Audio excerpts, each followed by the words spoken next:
Wow, wow. That was pretty good.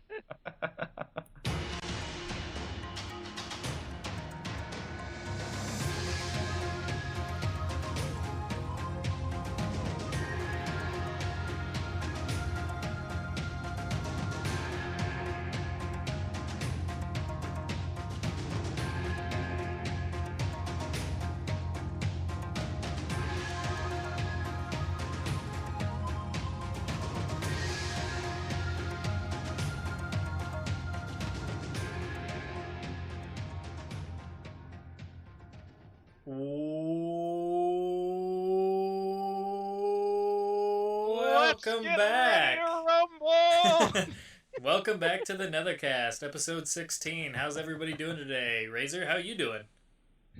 We're feeling pretty good now. All right, fantastic. Temp, you? Doing all right. Shadowloo? I'm on so many drugs at the moment. Great. Glad to hear it. I'm Black Cyborg, as always. That's not going to change. And hopefully everybody had a good weekend. Did you have a good week? I had a good week. Did you have a good week? All right, good. All right, and we're going to move on to $5 Shadowloo's right the here. one on drugs, not you. Tone it down, son. All right. I did so many drugs this weekend. You know what, guys? I'm just excited. I'm excited about these streams we've been doing. You guys heard about these streams? All right. I've been enjoying Excited them. about the They've been fact fun. that I only win when I'm off camera. I heard about one once, and I came to see what was the matter, but I arrived late. You and your PlayStation. You'll never get to be one of the cool kids who loses to Temp. Oh, I think that's coming next week. It's fun. It's definitely fun. It's a great time. Definitely Fun for doesn't him. want I to could throw contribute. your Glad I controller could do through my the part. window. We can Yeah. match Temp's smoke against my smoke, and I'll embarrass the living hell out of myself. But yes, we started live streaming, and we'll be doing that from time to time. We'll try and schedule days where we give you heads up notice on a podcast, such as this podcast, when we'll be live streaming next, just so everybody can maybe plan ahead, or even if we just let you know on the forums or on our Facebook, which I should mention that we are now on Facebook. So just search Nethercast, or if you type in facebook.com/Nethercast, you'll get to our Facebook page. So I'll be updating through there as well, just to make it easier for everyone. Those are pretty complicated instructions. I don't know that anybody's ever going to find it. Nobody will find it. But yes, Cast if you is like spelled the with a K, people. if you like the Facebook page, that means anytime I put up an update, it'll just go right on your timeline, or your news feed, I should say, and that'll make things easier on our end, because tracking the thread on one forum is kind of difficult, let alone managing several threads on different forums. So the Facebook's the best way to follow us, but if you're not a Facebook user, don't worry about it. Not a big deal, but it's a convenience factor, and that way I can immediately get your attention in times like when we're doing a live podcast or live stream or whatever, what have you. Could you sell how irrelevant it is any harder? Oh yeah, totally irrelevant. You don't need it at all. Honestly, just don't pay it any attention whatsoever. If you've already liked it, just unlike it. That'd be great. Was that good? I like how Yeah, you just called it the Facebook. We're going to delete the whole thing, because... Yes, yes. No, that's... I'm going back to Because why did we even bother?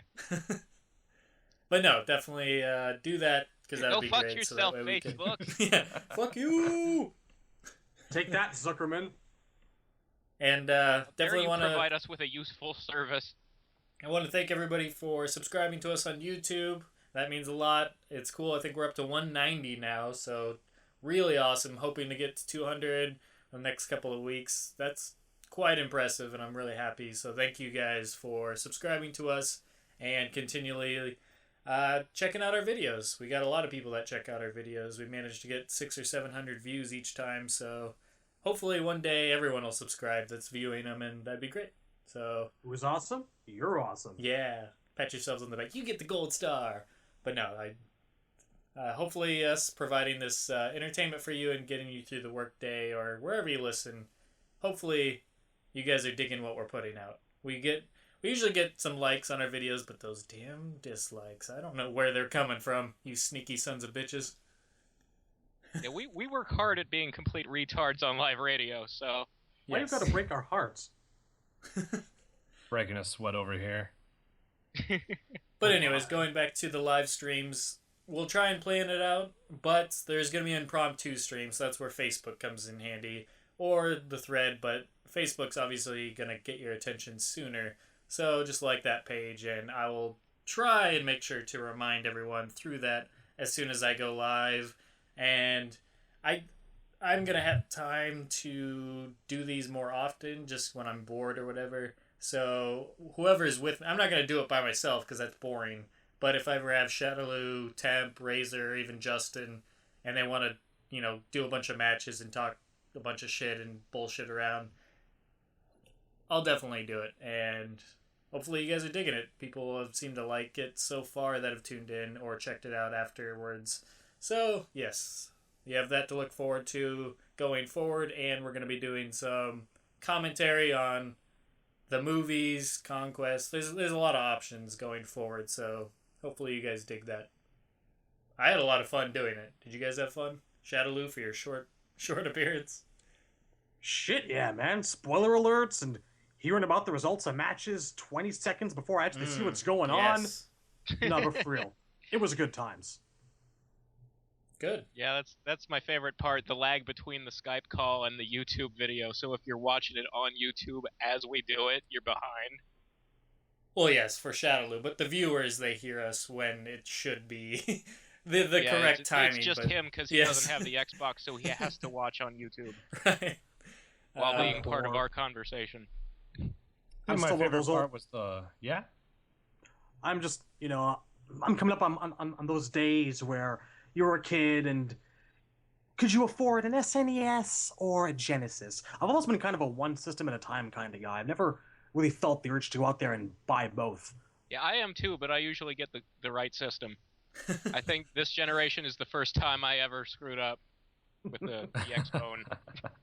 Yeah, when I was a kid growing up, I was always a one system person, but ever since I've been able to just buy my own or whatever, I've just made it a point to... I've always gotten the Xbox first, usually, or the Nintendo, just because I like those better in terms of, actual exclusive games. PlayStation still hasn't won me over. I think Uncharted and Little Big Planet are the only ones that I really like that Sony offers, but as far as company-wise, I much prefer Nintendo or Sony over Microsoft. But I'm a big Halo fan and Gears of War, so kind of have to get an Xbox for those.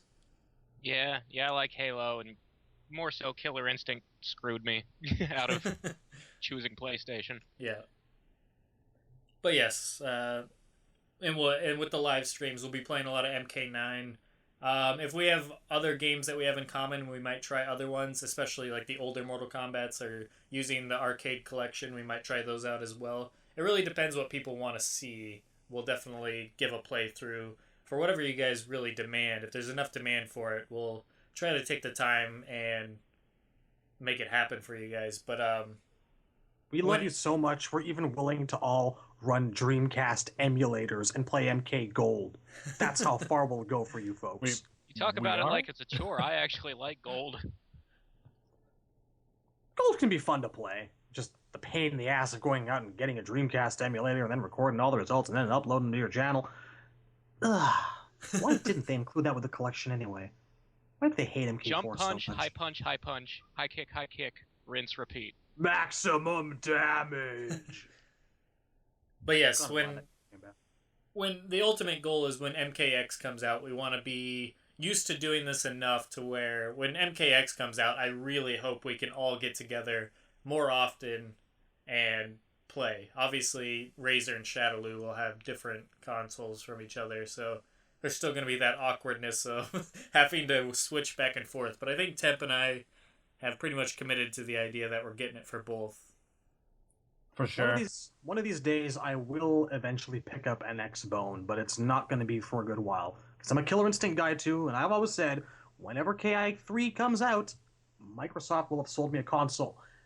They just, are taking 3+ years to finish a game, and I'm not going to play that. And when they're done, they're going to release it on PC, so you probably still won't buy it even then. I think there's something exciting about the one character at a time release. It gives me more reason to pay attention to a character, once they're added to the roster. Like if Mortal Kombat were to do that, I'd actually spend a week playing as Shiva as opposed to never using her at all, you know what I mean?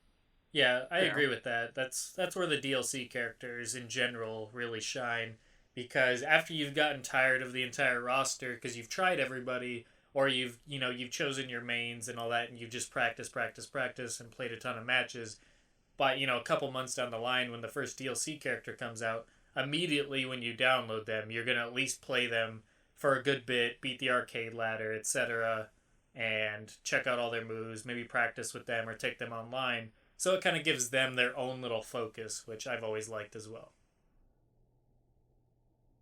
But yes, the whole goal is MKX. We want to do a bunch of streaming and play with you guys.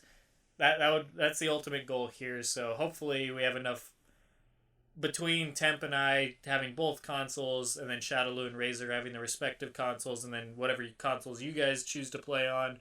Hopefully we cover enough ground so we can at least try and game with everyone sooner or later. And yeah, it's going to be tons of fun. These streams have been hopefully a lot of fun. sometime between now and then I'll learn how to play fighting games. I feel you on that one. And special props to Justin Smokeman for coming on the stream. That was a lot of fun. Indeed, yes. Also, that's another thing. Thank you for bringing that up. We had Justin and Smokemon. We've had and Justin. The Smoke base. Monster. We've had Justin. Lost. Yeah. We've had on our show, on our stream. It was amazing. Yes. Who knew he was in a Mortal Kombat? But yes, we had Justin and Smokeman on. We tried to get Darkhound on, so I'm guessing he'll join us in the future. But if you ever want to play against us while we're streaming, just shoot me a message in the chat, or shoot any of us a message in the chat, and we'll try and add you and get you in to a King of the Hill battle or whatever. And as if you want to join us on Skype while we're doing it, it's a lot easier to have a bunch of guests on the stream as opposed to an episode, because an episode's going to do a lot of talking about specific subjects that we're all trying to get our opinion across and represented, etc. Whereas the stream, we're just kind of bullshitting, so we can have as many people as Skype will allow us, and it won't be a big deal. So definitely anybody's welcome when it comes to the stream. I will say this, though, as a courtesy, if you do come on the stream or the King of the Hill, please use an Ethernet cord. If you can't, we understand. You're welcome to come on, but if you could use an Ethernet cord, I will love you forever. That would make my day. But if you go wireless, we understand. Yeah, the Right, lag Cyborg? today wasn't nearly as bad as it was on Tuesday. I go wireless, and we haven't had any issues. It really just depends on your connection. I could actually play the game today. I have no salty Johns to excuse my failures. It wasn't all that bad me this this time. weekend. Like, when I was playing you, there was quite a bit of lag, but initially Saturday, when me and Cyborg played, it wasn't that bad. It was actually a decent connection. Yeah. It's really good, actually. I mean, I'm quite surprised. Even when I was playing Justin earlier tonight, I don't know if it's just he and I, but it almost felt like there was zero lag. I believe he even said at one point, it's like we're playing locally. It was quite impressive. Almost like playing the way it should be played. Right. Yeah. But I mean, I really only notice the lag when I'm trying to do something that I can normally do offline and it just doesn't connect. And like Reptile's dash neutral jump combo. Yeah. That was damn near impossible when I was playing you. I got it maybe twice. Offline it's not that bad, but online it's damn near impossible. Yeah. But yes, ultimately great experience overall, and we'll also be trying to do some podcasts live. That we got to figure out a little bit more, work out the kinks and whatnot, and just figure out the details on what program to use, etc. But I would like to do a live podcast here and there. I think we want to stick to this format for the most part going forward still, just because this is just what we're used to and what we're comfortable with. But the live experience is a lot of fun, interacting with you guys directly as we talk, and answering questions is a lot easier in a live environment like that, and it's easier to get you guys involved, and it's just a lot of fun in general. So we'll definitely try it out. If not for just like a Q&A or something, we'll definitely try and do a live podcast where we're not focusing just on playing a game, but focusing on talking like we normally do, but interacting with you guys at the same time.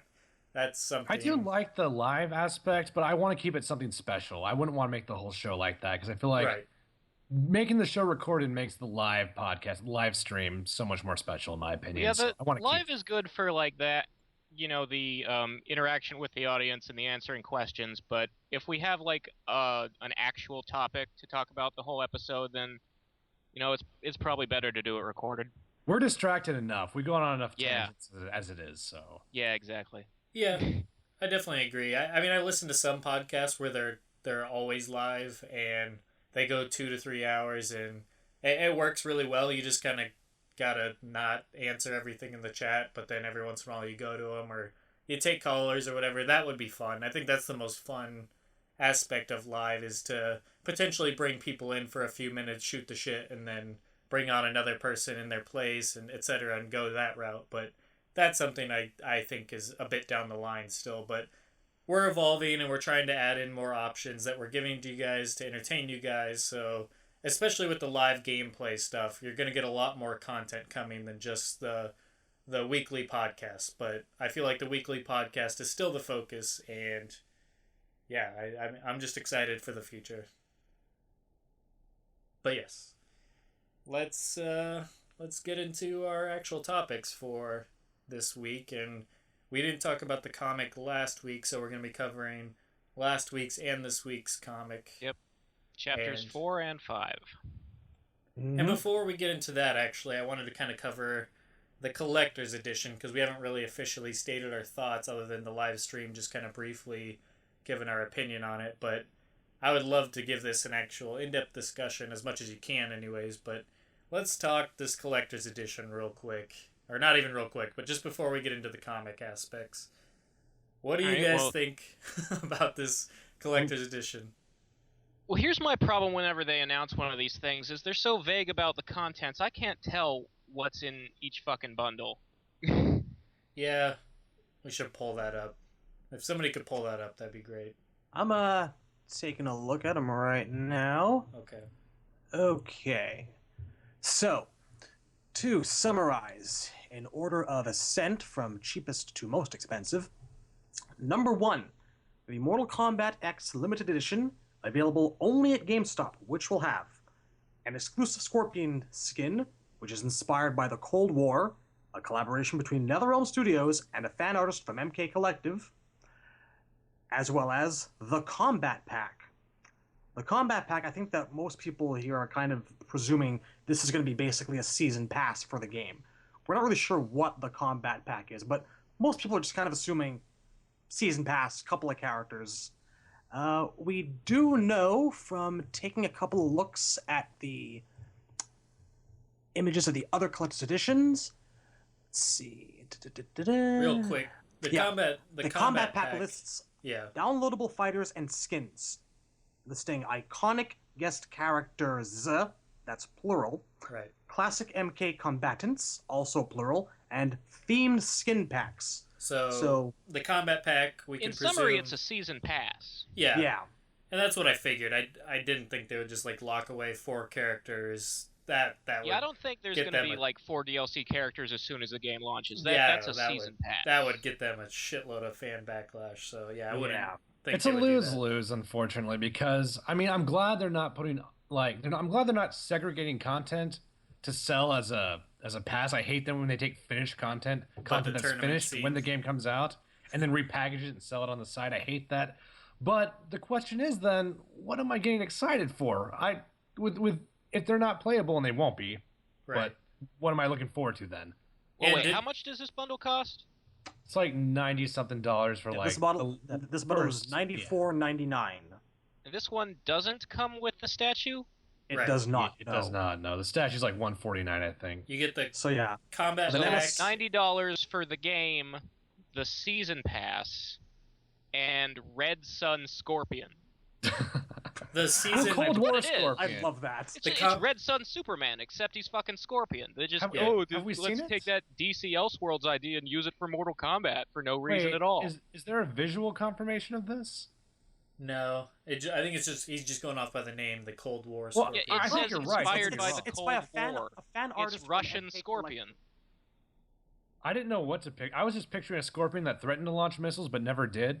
That's all I had in my mind. So, are we sure that this thing isn't visible somewhere up on? No, he's gonna have like the fuzzy hat. I have no idea. I haven't seen any picture of it. But the Combat Pack. I'm guessing. but that's what I imagined. Scorpion in a fuzzy Russian hat. Well, if it's Cold War, couldn't they take the American route as well, maybe? I don't know what Cold War American looks like. He's Scorpion. He'd have like a denim jacket. That sounds amazing. That sounds so much better than a furry hat. Denim Tall, jacket, curly hair. But yeah, Guns N' Roses patch on his back. we should specify Actually, that the 80s combat Scorpion pack would be a is lot more $30. appealing to me. It's I would $30 imagine on its tight own jean shorts. outside of the bundle. Marty McFly's life preserver vest. So you're really paying $90 for... You're not really saving much by doing that. You're basically paying for the combat pack up front and getting the Scorpion skin as extra. Well, they do have a costume pack $100 coming for a with it. season I pass know and that. one skin seems really expensive to me. Yeah, But it's your not front- just one skin, your though. front I mean, end it's still plus not worth it. $30. But... Well, it's one skin besides the ones that are in the season pass. No, I still think there's going to come with it like 5 skins. I mean, that's my estimate, but I know it says... Well, there were a ton of skins in including the a season skin pass. pack. For MK9, all the palette swaps were in the season pass. I My want to say question, those are going to though- be separate. I think. I but think I'm we're not getting sure. more than 4 characters in that. Does it specify 4 I think it characters? says exactly 4 Does. characters. And It 2 of does them are say- guest characters. I don't see a number on the combat pack listing on the I could swear I second read 4 edition. somewhere. I No, I think read that's 4 as well. speculation. I think it's speculation. I'm really not sure. Because think of it like this: why Well, would it be Injustice's $30? season pass only had 4, and Martian Manhunter and Zatanna weren't part of it. You had to buy them separate. Right. I'm just thinking if it doesn't specify a specific number, if Mortal Kombat 9 charged 20 for 5 characters or 4, yeah, it was 5 characters, right? No, 4 characters. Or was it 15? It was 15 because you save $5 by getting the pass, correct? Yeah, like Freddy or whoever the last one you want to say, you get 4 characters for the price of 3 was how Right. the season pass worked. Right. So then it had to have been 15 because they were each $5. So why would it double in cost if it's only 4 characters? Even if you add the additional costumes, how many costumes are we talking that would equal $15? Yeah, worth, it better so... be like Well, you got to remember, Deadly like, Alliance and Deception skins for the whole roster if you expect me to pay $30. well, I mean, I know it's 4 characters. On TYM, I'm reading the description, and it does specify 4 characters. Yes, That's what I'm reading some now. sites said Okay. 4 characters. But I know, like, on the promotional image, it said costume pack. So whatever that means, I don't know. Costume taking pack into or consideration- costume Nothing else packs? with this bundle. There's not like an art book or any kind of like a That is bookend literally it. pieces or a That is it. fancy case. Well, I'm just... The, What is costing an additional $15? the cover matches the back of the collector's edition, like Amazon version box, where you've got Scorpion like staring at you in profile. That, as far as I can tell, is the only difference in packaging. Well, is it a fancy, like, is it a steelbook box like Armageddon had? Nope.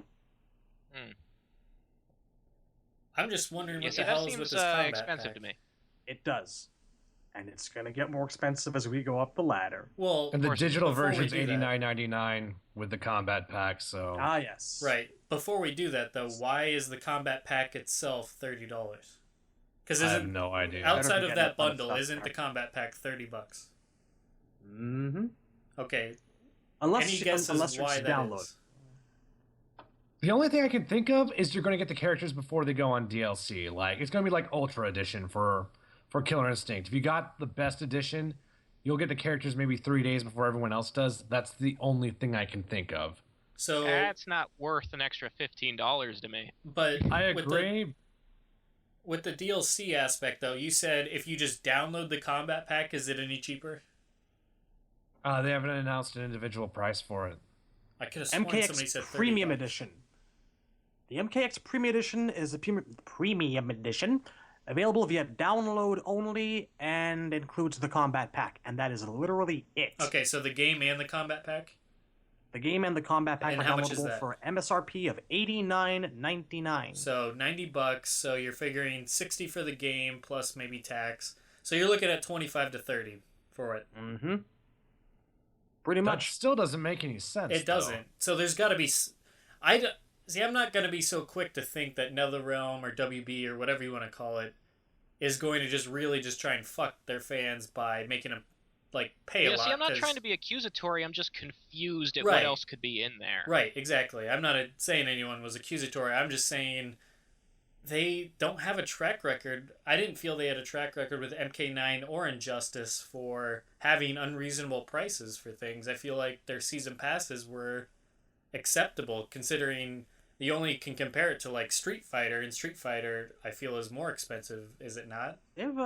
Not really. I mean, not when you look at the because when you download like Ultra Street Fighter as DLC, it's about $15, and that's for 5 characters, I think. So that's a pretty good deal. Right.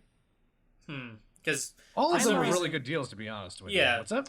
Well, I'm just saying, $5 per character sounds reasonable. So if we're only getting 4 characters and it's $25-$30, something, and you add on the costume pack, of course, but I think that's actually where a lot of this might be coming from, because it says themed skin packs, and when you put those 3 words together like that, I hear ninjas, ninjas, ninjas. Exactly. I'm thinking like it's going to be MK9 retros again. It's going to be like Mileena and Katanas, MK2, MK3, and etc. etc. Yeah. I don't think. Yeah, well, in terms of the characters, I mean, we're getting 2 guests, and I'm betting the other 2 are MK9 guys who didn't make it. Yeah, probably. Otherwise. Probably, yes. If they're going, which is classic just combines. infuriating. You're looking at. Where's my Havoc? Where's Serena? Where's Lee May? We'll get there, man. I'm sure we will. I would pay $30 for that. I'm not paying $30 for Sonya Blade. It depends who they define as classic, I suppose. Classic MK combatants. I think that at this point, I know who they define as classic. Anybody who was in MK9. Yeah, it's going to be the Smokes, Cyraxes, Sectors, Cabals, those type of people that don't make it, if anybody. Would we really consider Shiva classic? She was in MK9. I doubt she'd make it, but I'm classic just saying... doesn't mean good, it means old. I'm just saying it's going to be the B or C listers that don't make the cut. It's not going to be like Shiva. It's been a while since Deception and Deadly Alliance, and for all that we know, I mean, for all that we seem to think nowadays, I think that Havoc has as much love as Kenshi does, and they brought him into MK9. You could consider Kenshi a modern classic. Yeah. It's not that Havoc gets less love than Kenshi, it's that more people know about Kenshi, I think. That's fair. I don't think that the idea of Havoc as a classic combatant is out of the question, but I do see how it could come across as unlikely a little bit. We also don't know anything about the DLC other than the combat pack. The combat pack is going to be DLC characters that probably won't be available when the game comes out. In terms of marketing, you don't use the words classic or retro for anybody from post MK3. Like, even Quan Chi isn't classic. I mean, he's a 20-year-old character, so technically yes, but it's about the meaning of the word as a marketing tool. Well, the word retro itself hasn't appeared in MKX marketing just yet. We'll cross that bridge. Well, I have a question. Like, if this was like $10 cheaper, is it still a good collector's edition? Because I don't think it is, and it sounds like we touched on this before, but even if it was cheaper, I'm still not really impressed. Well, first of all, if it's digital only, it's automatically not for collectors. Collectors collect things. There has to be an object involved. Yeah. It's just a way to bundle the game with the combat pack, so yeah, I don't really understand that either, but maybe you're getting it a little bit cheaper, which I could totally understand, but then once again, if you're getting it for a little bit cheaper, it's got to be like $30 on its own. I'm just still stuck on this whole idea that if you're getting 4 characters plus, some costume packs, so that assumes that's implying that there's multiple packs you're getting, so I can, it's going to... They're accounting the costumes for taking up more than $5 of real estate, so to speak, so that's where the cost is coming from. Who's in this pack?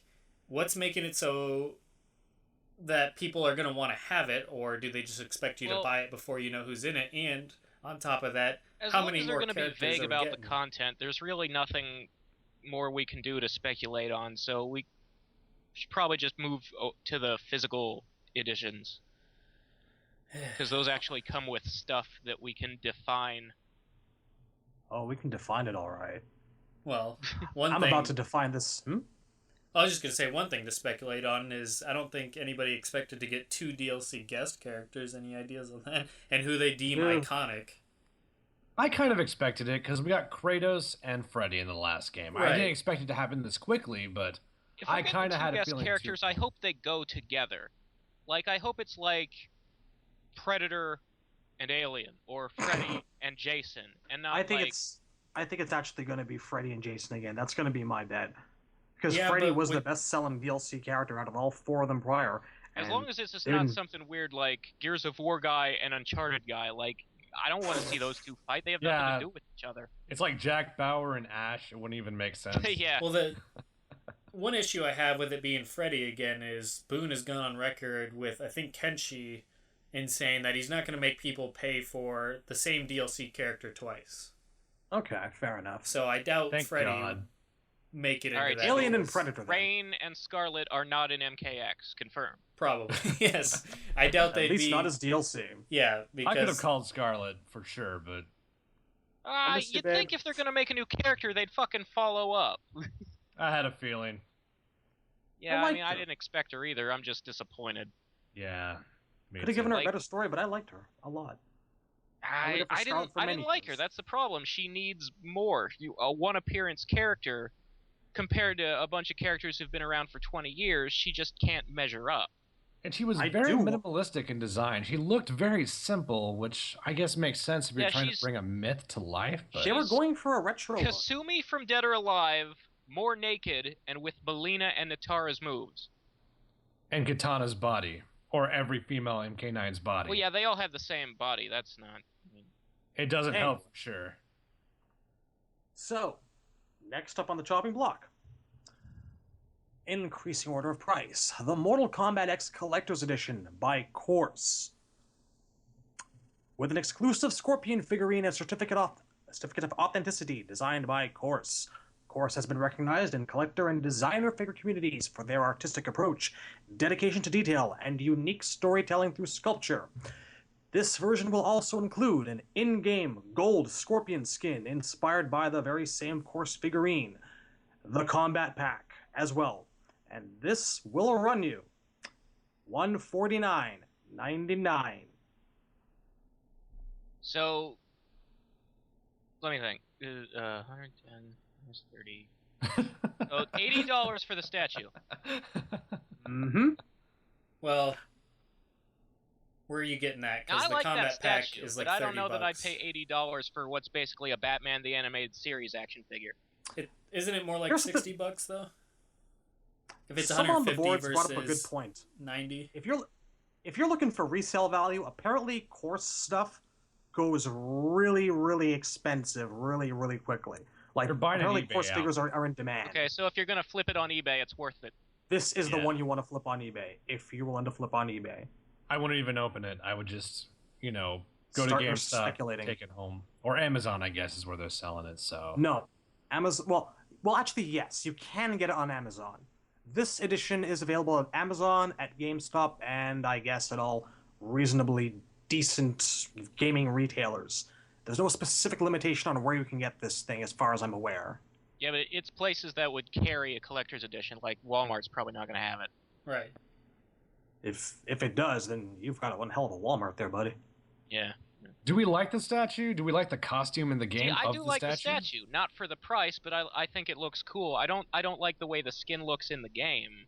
I'm the reverse, actually. I like the statue, but I really like it in-game a lot. And I guess that's because, honestly, I just like shiny shit. Like, I'm like a teenage blonde girl when it comes to shiny stuff, so... Well, it's See- it's jarring when you like have basically a cartoon character standing against these hyper realistic backgrounds. Yeah, no, I agree. But I'm even different. It's I don't- gold, and it's shiny. The I'm design is okay. It's the statue itself, its proportions, and I guess that's just Course's style. It's a little off-putting. It's not what we're used to seeing, but it's a kind of style that I'd love to see in, say, an MK anime or something. I'd like that. I don't have issues with it. It's just that I wouldn't pay $150 for this. It's nice, and I personally, I'm with Temp here. I think that the costume actually looks pretty decent in game. But it's also it is very reminiscent of Noob Saibot. People have been calling it Noob Scorpion, and they're kind of justified in that. Well, it's because there's only two characters or colors on it, black and gold. They didn't color in his skin. So, yeah. Nice little certificate of authenticity. Oh, and I suppose it is worth mentioning that the box for this, from what little we can see of it, it looks kind of nice. Minimalistic, black and gold, once again. I agree, the box does look good. I don't like the statue. I don't like it in game. I don't like either. Well, of course, doesn't like you. I'm just stating my opinion. I mean, I have a different opinion, so I just don't see it in Mortal Kombat. Like, it's not the art style that bothers me. It's the art style for this game, this theme, this setting. I don't see myself displaying that figure up on my shelf and be like, yeah, that's Scorpion. First of all, I don't want a Scorpion statue. And second of all, if you're going to get me a Scorpion statue, I don't want it... It looks like Beware the Batman. It's just such a weird art style for Scorpion. I'm not saying it's bad. It's just so different that it just doesn't work for me. It just... I don't know. It's just really, really weird. And then in-game, it's even more awkward just because... it just stands out so much. It's the same reason why in Arkham City I don't use the Batman the Animated Series skin running around the game because it just doesn't. Yeah, see, it looks weird. Fit. Like you see, that's like I love cartoony art styles. I prefer them over realistic ones overall. I do, but I think that things need to be consistent inside themselves. Like the character needs to look like he fits with the background he's standing in and the guy he's fighting against. So. Agreed. As a skin, it's really weird to me, but I would totally like to have that statue by itself. At the end of the day, if I'm going to actually pay money for a statue and pay a premium for that statue, incidentally, I would really just straight up honest with you prefer it actually be representative of what I'm picking up in the product. It's a good Scorpion design, and I have no problems with it. It's not what I want to pay for. It's a real big gamble. I mean, if you think about it, it's cool that they're offering something like this, but this is not something they should have packaged with the game, because this is something that if you're into their art style, you should be able to go to their site and be like, oh, that's an awesome rendition. Like, you see all these other characters they make renditions for, and you can get Scorpion. So that's cool for Mortal Kombat fans. But to package it with a collector's edition and be the only one that you can get at GameStop, because you can't get the other one, you can get the regular GameStop Collector's Edition. Right, but that doesn't come with the Scorpion statue. The other Scorpion statue. Which is really... That's really, really odd. You would think it'd be the other way around. What is the deal with the other one, the one that actually matches the game? Is that... That's Amazon exclusive. More expensive bundle, or is that Europe only? Right. I've heard... No. It's... Okay, so... Again, since we're getting to that... Finally, the Mortal Kombat X Collector's Edition. Regular. Imported from Europe and available pre-order on Amazon.com exclusively. That's a lie, by the way. It's up on Amazon.com and Amazon.co.uk. It's been popped up on both of those places now. And they're both referred to as imported, so that's the weird thing. And if you want it, if you really got to have this thing, I'd do it now, because apparently the first run of them sold out and it was unavailable for a couple hours today. Now they got it back in again, I think. I don't know what the status is now, but... That was early this afternoon when they restocked. So these things are selling out like hotcakes. This is a limited edition of 70,000. Which isn't that limited, but... I think I'd rather have hotcakes. So, this comes with a 28-centimeter tall hand-painted Scorpion statue of him running dramatically in place over some rocks and some bones and a rib cage. 28 centimeters, folks. That's how high it is. So as well as 11 inches, yeah. An exclusive steel book, which they call a steel pack for some strange reason. A steel book, again, Scorpion in that same pose on the top of the cover there. Mortal Kombat X, the comic book, Blood Ties, Volume 1. This will be the first collected edition of the Mortal Kombat comic series, which will be included with this. So that's the trade paperback? This is the first trade paperback. I can't see what else this could possibly be. Yeah. Actually, I just wanted to be sure that it's not just the first print issue. Right, no, like Injustice. If you look at the promo image for this thing, you can see that it's actually fairly thick in size. Okay. Injustice was deceiving from the image, though. I do got to say that. I think it's actually hardcover. I can't tell for sure, but it looks to be hardcover. Because I was taken by the Injustice thing, because I was thinking, oh, I'm going to get some sort of special collector's edition version of the comic, is what it was advertised as. But when I opened up the case, it was literally just the first issue, paper and everything, normal. Like, I think it was, the only difference was the ads were taken out. It didn't have anything special about it. Well, it says Comic Book Volume 1. So that, to me, plus the general size of the image, definitely implies this is the first trade paperback that they're including with it. As well as the Combat Pack, and a steel card, serialized, which says Mortal Kombat X Collector's Edition and lists the number out of 70,000. As well as, let's see, is there anything else here? Ah, yes. In-game gold Scorpion skin. Lord knows what that is. I thought the other one was called a gold Scorpion skin. Actually, hang on, let me see this. Is it? You said it was Fuck gold me. Scorpion. It actually is. They use the same... so it comes with the same skin, but a more detailed statue.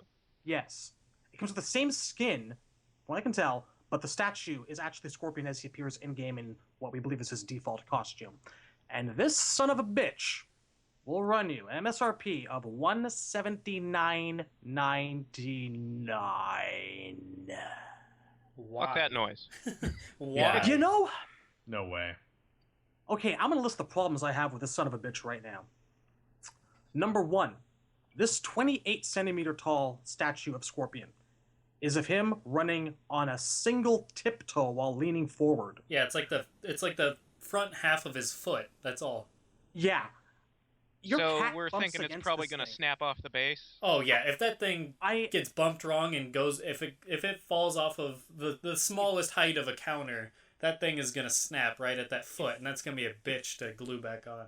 If you knock this thing into a wall, it's coming apart. I'm not sure what it's made out of, but I mean, I've seen a fair amount of resin statues break. I had a Transformers Shockwave bus. One morning, I looked down and his gun hand was just lying on the floor. I have no memory of even coming into contact with it. These things are notoriously fragile, and this thing is in the worst possible pose to break. So if you're going to get this thing, you better treat it like the Shroud of freaking Turin and put it behind glass. Things like or just while it's being transported, it can break. I've seen stories on like Amazon of nice statues that have the same kind of all the weight distributed right on like the foot or the ankle, and everything above it's being held up by that, and they come broken when it's packaged. I found that the ones that don't break sometimes slowly bend over time because the weight causes them to lean. Their ankle becomes distorted. Yeah, let's hope they're smart enough to realize those issues. But if they were, I would have imagined they wouldn't have had that, had that be the pose to begin with. Definitely worth the extra $30. My second problem with this thing, I'm going to be able to go out and get that trade paperback at any remotely decent comic or even just bookstore like Chapters or Indigo or whatever the hell have you, or Kohl's bookstore. This is not a limited item. I can go out and I can acquire this. Trades are pretty easy to get. Usually running about $19.99. Hell, on Amazon you get them cheaper. You can get it for like $13. Let me check that now. Mortal Kombat X Volume 1, because I believe the pre-order for that particular trade paperback is up there right now. First week it's out. Yeah, Amazon's really cheap for that kind of stuff. Books, Mortal Kombat X Volume 1. Canadian, 1885. So I'm going to knock off a couple bucks for... Yep.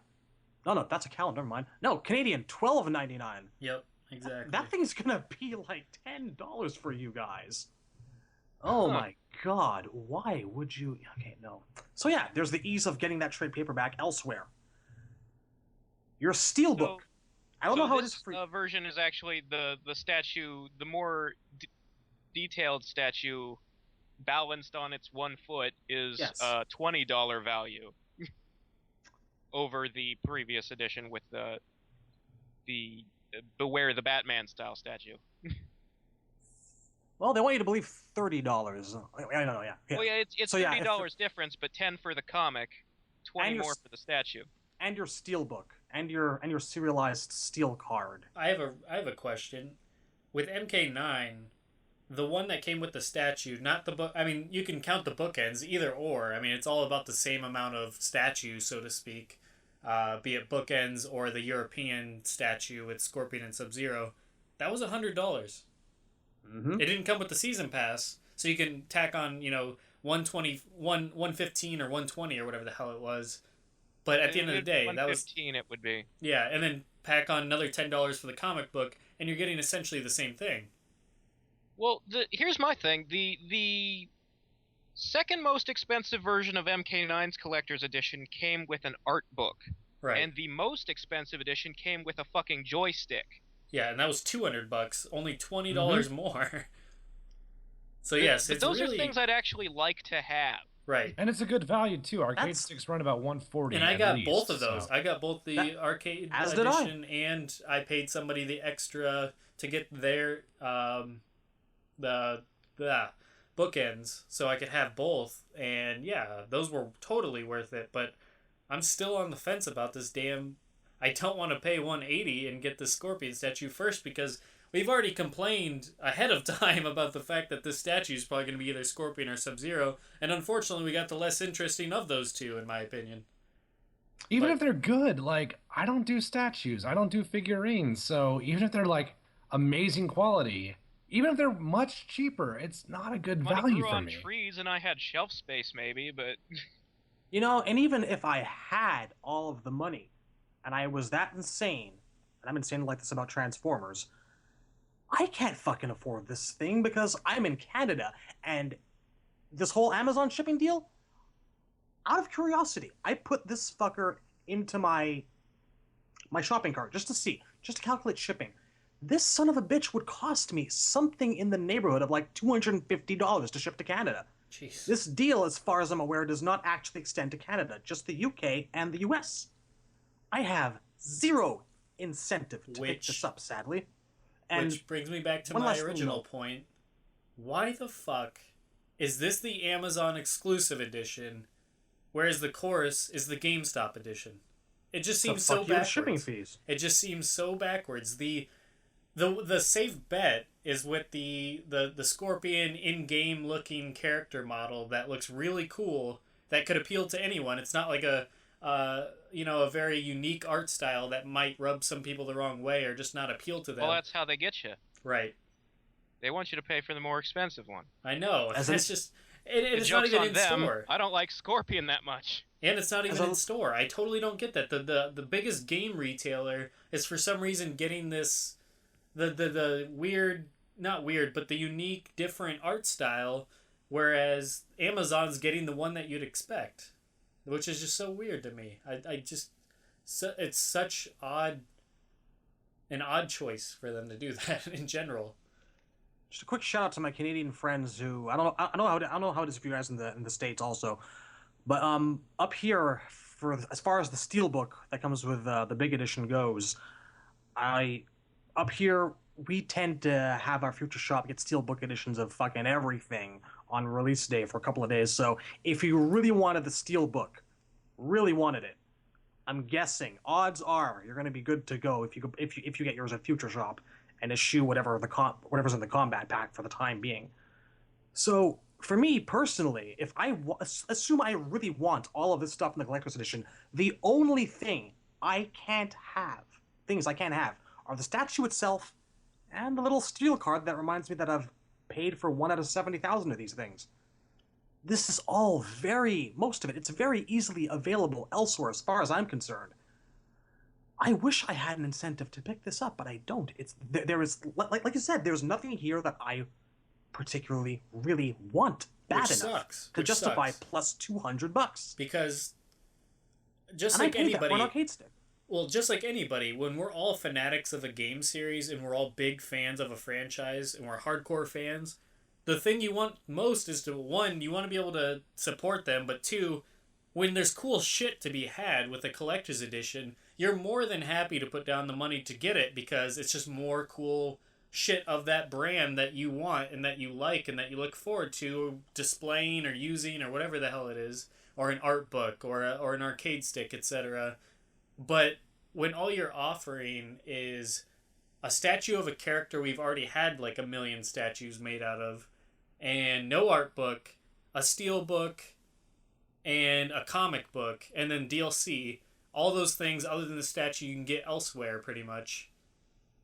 And for $180, or if you're in Canada, God forbid, $250, that's just outrageous to me. And I don't know, it's just such an odd marketing choice, and MK9 knocked it out of the park as far as I can. Speaking of which, before we go any further, just so we don't come across completely as negative Nancy's bitching about every single edition, I just want to step in and actually do give them a hearty congratulations for including the combat pack as is, whatever is in there, with every single edition. Because unlike MK9, where you had like incentives from store to store and split amongst the various editions. Buy from this store and you get Jade's costume. Buy from this store and you get Reptile's costume. That's not happening this time, and I have to give them... Do we know for sure, though? It doesn't seem to be the case. And if so, I applaud them for it. Right. Because that was kind of shoddy. It took me a lot of finagling. They announced all of those at pretty much the same time as pre-orders for this store or that store. So far, the only pre-order we know is Goro. And is he GameStop only? No, Goro is available. Universal. Goro is everywhere, despite whatever you've heard. He's at Game, he's at Amazon, he's at GameStop. Right.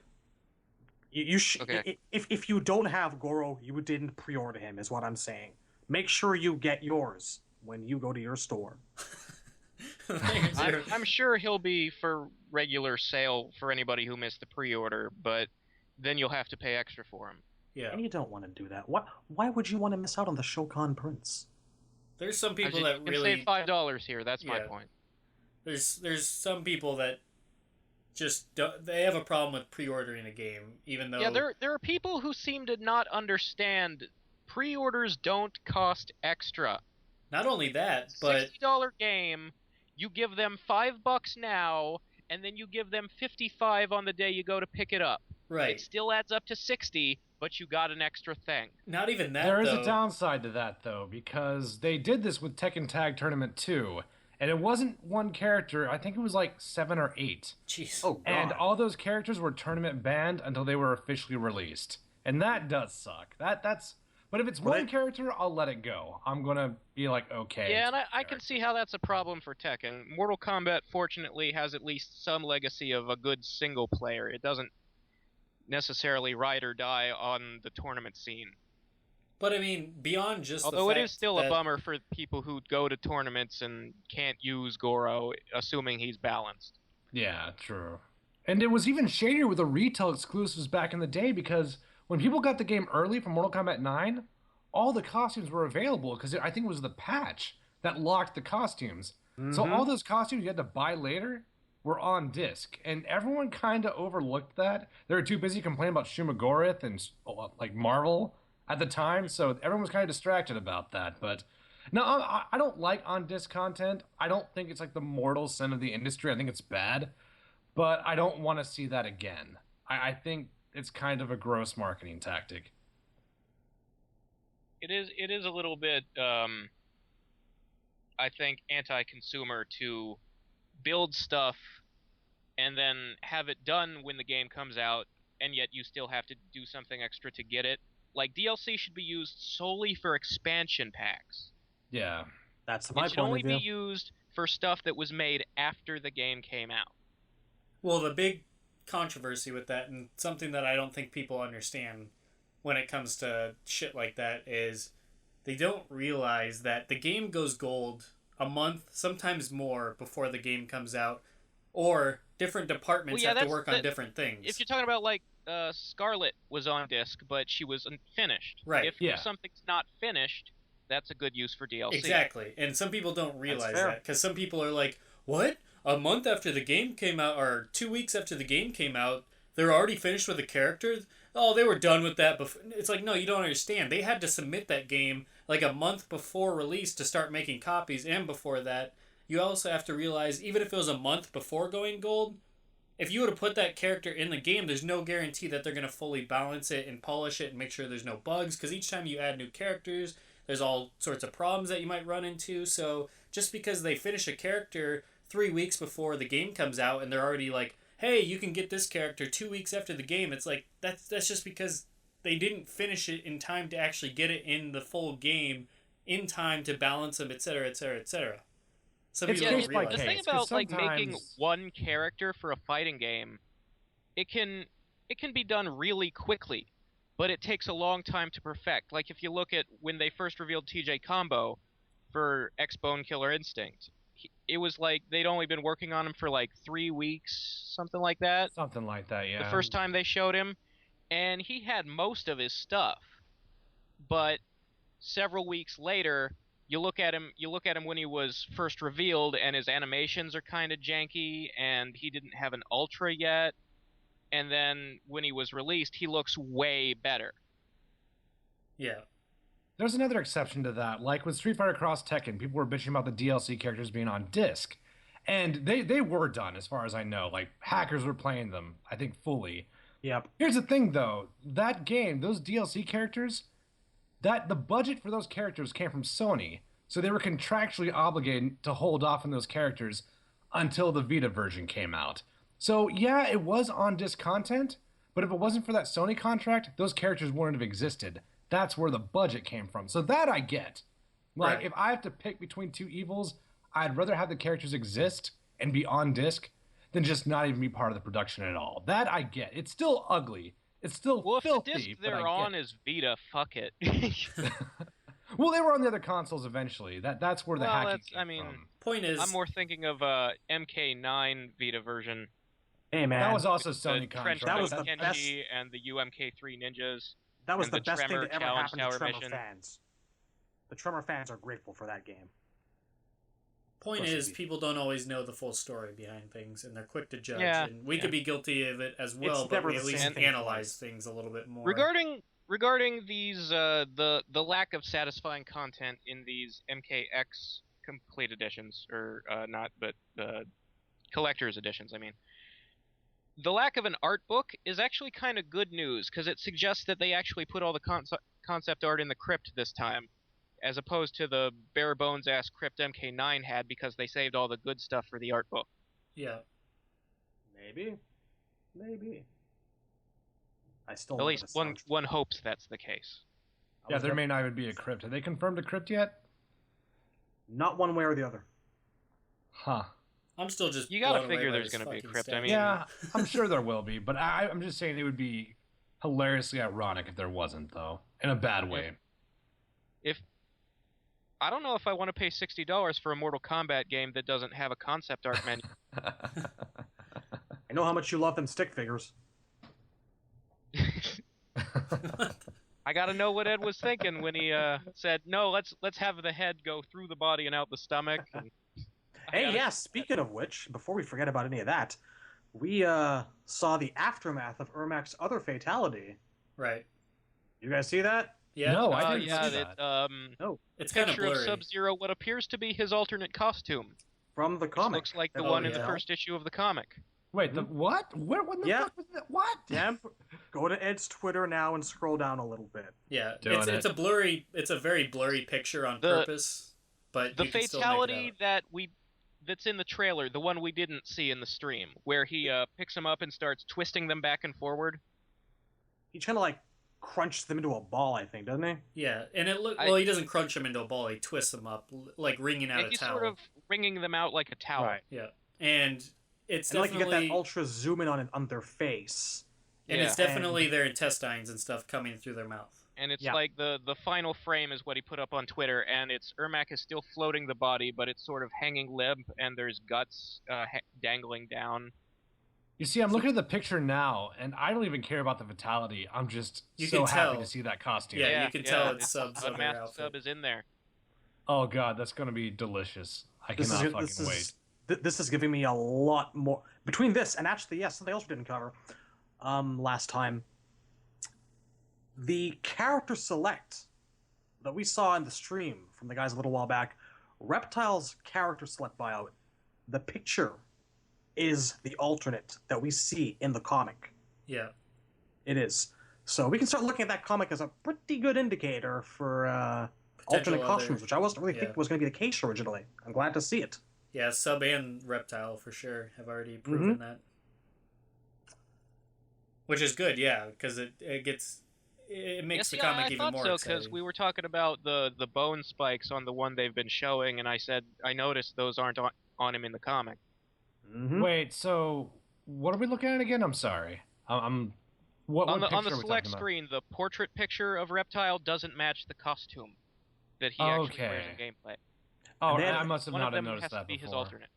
They had said something to the effect of, what if you've already seen some alternates? And it does seem to be that Reptile is going to be one of those cases. I'm inclined to think the comic one is his primary, and the bone one they've been showing us is his alt. Seems to be the case. Yeah. Because you usually don't see the alternate as a select screen portrait. Agreed. I'll check it out. I'll revisit it. That's interesting. I don't remember really liking the comic costume, but we'll see what it looks like. Well, in the 3D. comic costume does have it.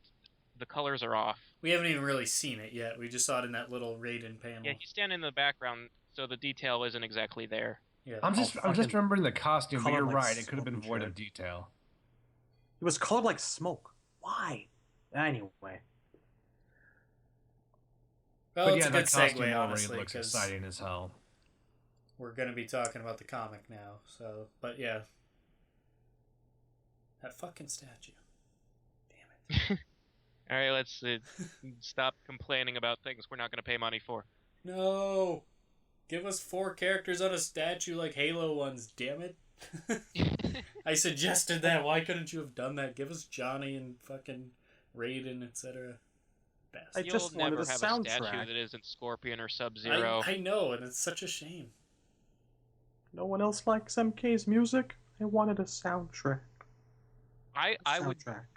soundtrack if it had good songs on it. If it's another dubstep album, they can suck my dick. No, God, no, please, no. On Speaking the of other which, hand, if they bring select the screen Immortals theme's back, up. I will give them all of my money. Lords of Acid, man. Lords of Acid. That was their real name. I Well, don't, we're I on don't the care what they subject. call themselves as long as they're singing Chinese Ninja Warrior. I'll recommend you some albums afterwards. That's some good stuff. Anyway, Potential Shaolin Monks 2, maybe? I pay Anybody? money for it. Anybody see that hint, kinda, maybe, a little bit? I missed this. What's It wasn't anything specific, so don't get too excited. I don't want to get anybody's hopes up, but on Ed Boon's Twitter, which, you know, I'll take that with a grain of salt, he said something along the lines of, during this time of year, releasing a game in April, it kind of sucks because he misses some game convention or whatever. I forget which one. But somebody said, well, maybe next year you can come to it next year or whatever and hang out. And then he said, that's to say that we don't release another game in April of 2016 or something along those lines. If you look at his Twitter, you'll see exactly what I'm talking about. And then he does a wink face. Too. I'm thinking that too. Injustice 2 Because we know that's soon? already in work. They usually do 2 years between each of their games thus far, though, it seems like. Yeah, MK9 but it Injustice depends and on MKX. how much of a team working on it and how long they've been. Maybe it's that MK2 remake he was jokingly messing about with a couple of months ago. You mean they need to remake that game a third time? Never enough. How many Ever. times can you tell MK2 and get it wrong? They are many. You let me know when they do a version where Mileena dies. Fucking Liu Kang isn't either an idiot or a douchebag. Alright, let's get into this comics. And this is the warning, the spoiler warning that we promised you that we'd do. Not We forgetting are talking about shit you may not have read yet. We are talking about chapters 4 and 5 of the comic. And next week we'll be talking about the print issue, which includes chapter 5 before it comes, or chapter 6 before it's released. But we'll no, remind that's you not next true, week. because the print comic will come out a couple days after chapter 6. Oh, it does this time? That's really weird. Yeah, because this Sunday will be digital issue 6. Oh, yeah, you're right. Good point. And good the point. Wednesday after that will be print issue 2, which has 4, 5, and 6 in it. Oh, good. Well, then that will at least avoid that mess again. But yes, we are talking chapters 4 and 5. So if you do not like spoilers, you might want to just skip ahead to the Kitana Retrospective, which we will eventually have up in the show notes.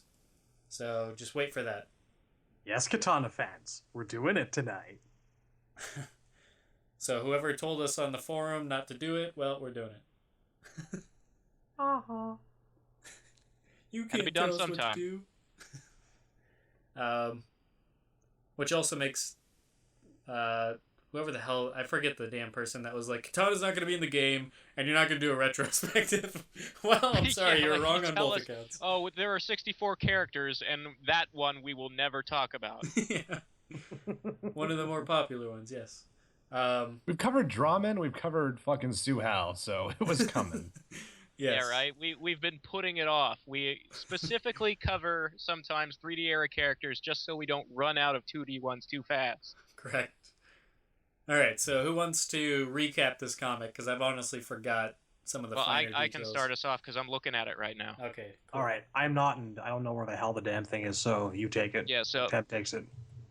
Issue 4 starts off pretty much exactly where Issue 3 ended, with Raiden cutting himself with...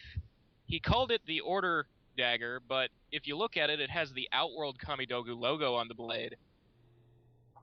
So I don't remember if I mentioned that last time we talked about the comics or not, but that kind of pisses me off. Consistency, yay! Do a little research, artist, maybe. I'm not, I don't want to judge a guy I don't know, but come on, it's not that hard. Just Google Outworld Kamidogu. I'm gonna give them a pass. Realm Kamidogu. They're all up there. Gonna give them a pass. Suhao face tattoos. They did their homework, just maybe not all of it. Yeah, they seem to have missed one. Yeah, minor quibble, I suppose. Anyway, so yeah, Raiden has just seen those visions from the end of Issue 3, and he's still being struck by the red lightning. And once it settles down, Fujin has been blasted by it, and he's lying in the corner with a big old hole in his gut. And Raiden walks over and heals him. You know, that thing he did to Jax's bruises, but forgot he could do while Kitana was slowly dying. Consistency! Yay! So apparently he remembers it when it's somebody cares about, but Kitana can go fuck herself. Kitana's Raiden laying is not on going to be a fan of today's retrospective. Kitana's laying on the ground. Oh my god, somebody help me! Is there a doctor or anybody that can heal? And Raiden's just like rolling his eyes and looking above, whistling. What's that? I don't hear anything. Just wind. Thinking about how hard he's going to sell all their souls to Quan Chi in 5 minutes. Fucking Raiden. So anyway, Fujin is understandably displeased. You know, he's like, "You never listen. Told you not to cut yourself with that fucking knife." I really like that, though, because it feels like there's a rapport between them. Like, they've had a history together, and he's like, fucking Raiden again. Like, it sounds like they know each other. He is used to being disappointed, just as I am. It's like, dude, stop listening to Linkin Park. Give you some Cure records, freaking emo kid. I feel like there's a little bit of bromance between those two. I think it works well. That was actually kind of cool. Yeah, so Fujin does notice that Raiden's arm is still bleeding, and Raiden points out that it won't heal for some time. It's the price he pays for invoking the Elder Gods with blood magic, as he says. So, which at least somewhat references the origin of the Kamidogus, you know, as tools the Elder Gods made. Yeah. But the term blood magic is interesting, because isn't that the source of Kotal Khan's powers in the game? Which I suppose ties into the fact that the future solicit says Kotal will be after the Kamidogus. Yeah. So, yeah, Raiden has seen visions, we all know, and he says the bloodshed could begin with Cassie Cage. And we cut to Johnny's condo in Venice, California, where Cassie is training, working out with Jackie Briggs, who I assume is Jax's daughter. Could be a niece or something. You know, they're never specific about it, but we do know her last name is Briggs. No, I thought it was niece, no. right? We were assuming that. They mentioned that, I think somewhere in issue 4, they mentioned directly that he's her old man. I'm sure of it now. And incidentally, I want to jump in here and say, speaking of doing homework, the fact that they remembered that Johnny is from Venice, California, when that fact hasn't been brought up since fucking MK1, I have to give them mad props for that. Yeah. They'll remember that, but they won't remember that Kang is Lu's last name, not his first name. Ongoing series problem. Alright, well, so, yeah, Cassie and Jackie are sparring, and Cassie busts out the shadow kick. Apparently can't control it very well because she slams herself into a bookshelf. So yeah, we find out that Johnny has the, I guess, fictional version of a Razzie Award for Ninja Mime. It makes all kinds of sense. In this timeline, he's considered a bad actor because he was winning Oscars in the original games. You know, it's not a bad little detail. I find the notion of a guy who makes nothing but good movies as hard to believe. Yeah, it is more believable than the idea that a guy who makes kung fu movies won an Oscar. There's precedent for this going back to MKD when Cyrex wanted his fucking $8 back, you know? That's true. Ninja Mime is a notoriously bad film.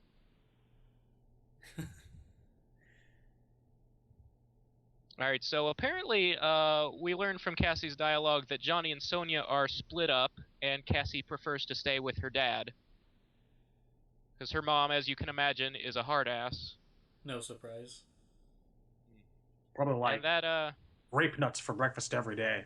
A glass of water. 20 push-ups. That conversation about Sonia takes us to the Special Forces headquarters, where Sonia and a team of Special Forces, I guess, NPCs, are walking down a hallway. We see a guy who looks like 7 feet tall with red hair and a mustache. Apparently his name, according to the writer's Twitter, is Lieutenant Sean Shamrock. I love that. I would have also taken Carrot Top, The Revenge. Yes, he looks like the wrestler Sheamus. Yeah. I want to see him brogue kick somebody, but... I just want to hear, like, the MKX announcer say that name. Sean Shamrock. Sean Yeah. Shamrock. Shamrock wins. It's to die for. But, as I mentioned, I think, last week, Sonia literally wearing, not even exaggerating, it's just Jill Valentine's RE1 costume. They didn't even try to hide it. They didn't color it green like she usually wears. It's blue cap. It's Jill Valentine. It looks good, to be honest with you, though. If it was green, it'd be perfection, but I think it looks all right. I've never been big on Resident. It looks all right. I wish it was green. It'd be better, yeah. I've never been big on Resident Evil, so I didn't even make the connection. But just taking it at face value, it looks okay to me. Well, her face looks way better, but I guess we've covered that previously. Yeah. It's a marvelous new era for drawing. Has nothing to do with the in-game graphics. I'll take it. So anyway, Sonia's team is apparently meeting with Kotal Khan, who has come to Earthrealm to ask for aid with his little civil war against Mileena. And he's hanging out with Devora and this dude named Aaron Black, who's basically a cowboy in a ninja mask. He's Clint Eastwood. I think Roland from the Dark Tower, but that's what comes to mind initially. When I think sci-fi cowboy, I think Roland. That's fair. I just see a totally badass futuristic man with no name. I've yet to read the Dark Tower series. That's probably why. I'm on book 4 right now. The message boards have really latched onto this guy. He doesn't even have a single line. But apparently he's the new favorite character. The less we don't know if he's in the game or not. He doesn't talk, and everybody loves him, which I think is pretty crazy. The less you speak, the more badass you are. And you know what? I'm just saying... Cowboy. I've been saying it for ages, man. If Dairu had looked like this, he'd have been an instant classic up there with the likes of Haddock. I've always maintained that MK needs a bounty hunter, and this is how a bounty hunter should look. Yeah, but Dairu was an unused concept for a samurai, so that's why he looks the way he does. And I mean, he's a really stupid design for a samurai, but they could have given him a 10-gallon hat and a poncho. I'd have taken it over what we got anyhow. Well, whatever the case, in this conversation between Kotal and Sonia, Kotal comes off as completely reasonable, and Sonia is a straight-up cunt.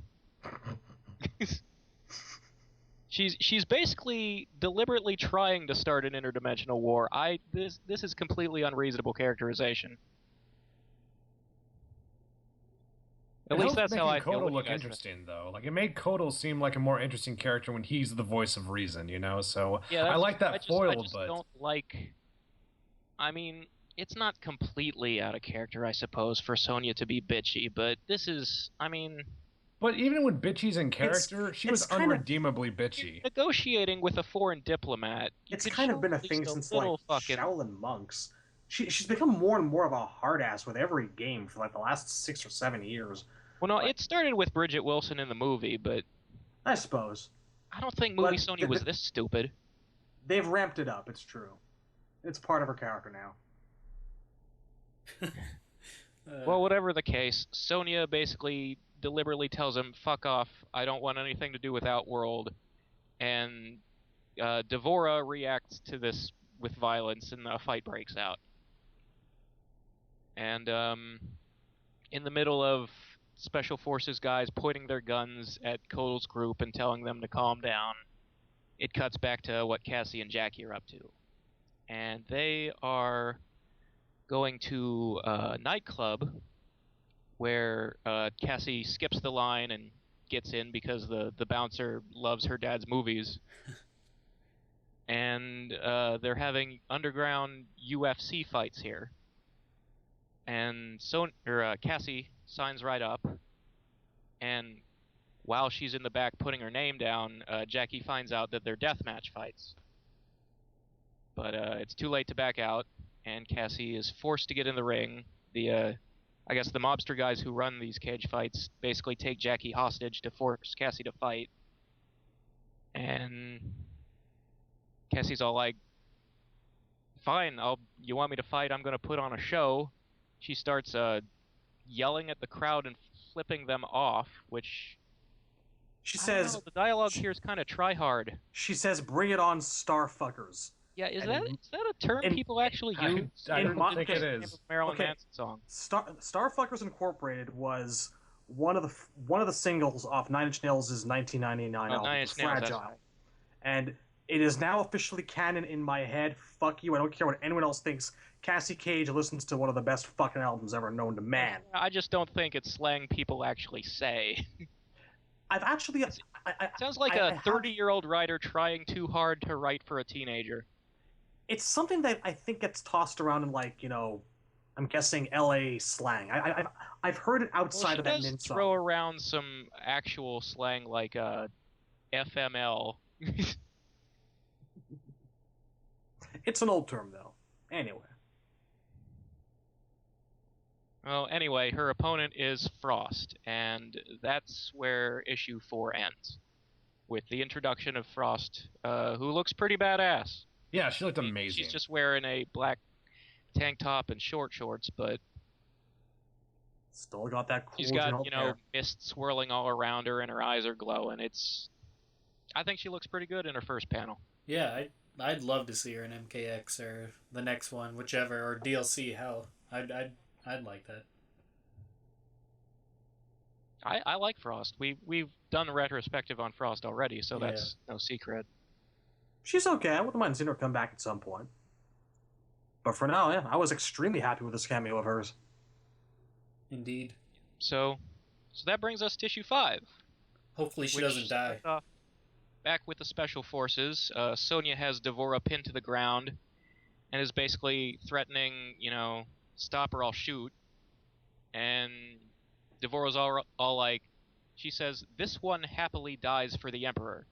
And Kotal's about to, shoot a beam of sunlight, or I think he's pulling a sword. It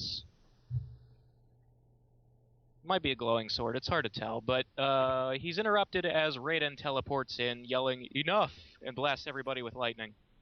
Raiden teleports and yells enough an awful lot. Well, enough is the word of the day for the Mortal Kombat franchise, it would seem. Scorpion's a big fan of it. Raiden's using it. I think he said it once in both old MK movies. Yes, that's true. I guess it was Raiden's first before Scorpion tried to steal it. So Raiden is displeased with both sides because Sonya's about to keep fighting, and he's like, that means all of you. She finally calms down because apparently the voice of reason is the guy who tried to sell your soul to Quan Chi. It's a strange little reversal. Has to still respect him. No one respects Raiden anymore. No one. Not even Fujin. So, doesn't. Anyway, Raiden's arrival, I mean, you'd think him calming everybody down would lead to the negotiations Kotal wanted, but he decides, nah, we're just going to leave instead. Apparently he has a magic stone that opens portals, and Raiden says, you promised me you wouldn't use that portal stone anymore, Kotal. And Kotal says, after the NetherRealm War, you promised me our worlds would cooperate. So apparently he's going to have a role in that early Quan Chi and Shinnok stuff. But anyway, his team goes home, and Sonya's all like, I had that covered. And Raiden's like, of course not. Of course, that's not why I'm here. And he's like, where's your daughter? Because he knows that Cassie's in trouble.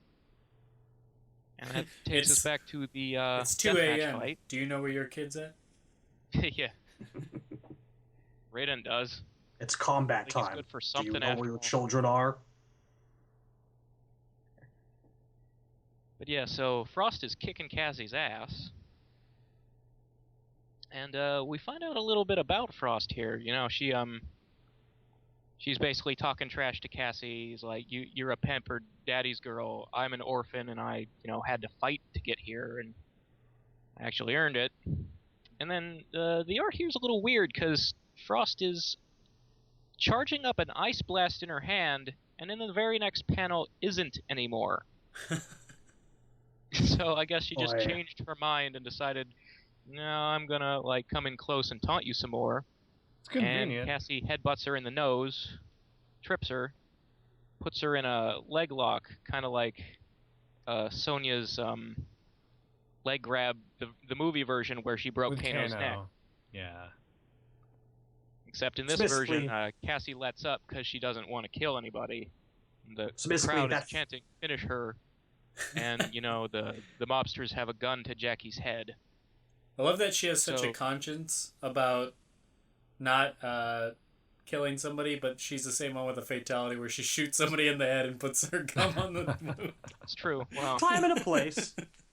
I know, it's just plenty hilarious. Of time to grow into it. I mean, she'll grow into her. Well, calls himself a pacifist, and look what he does.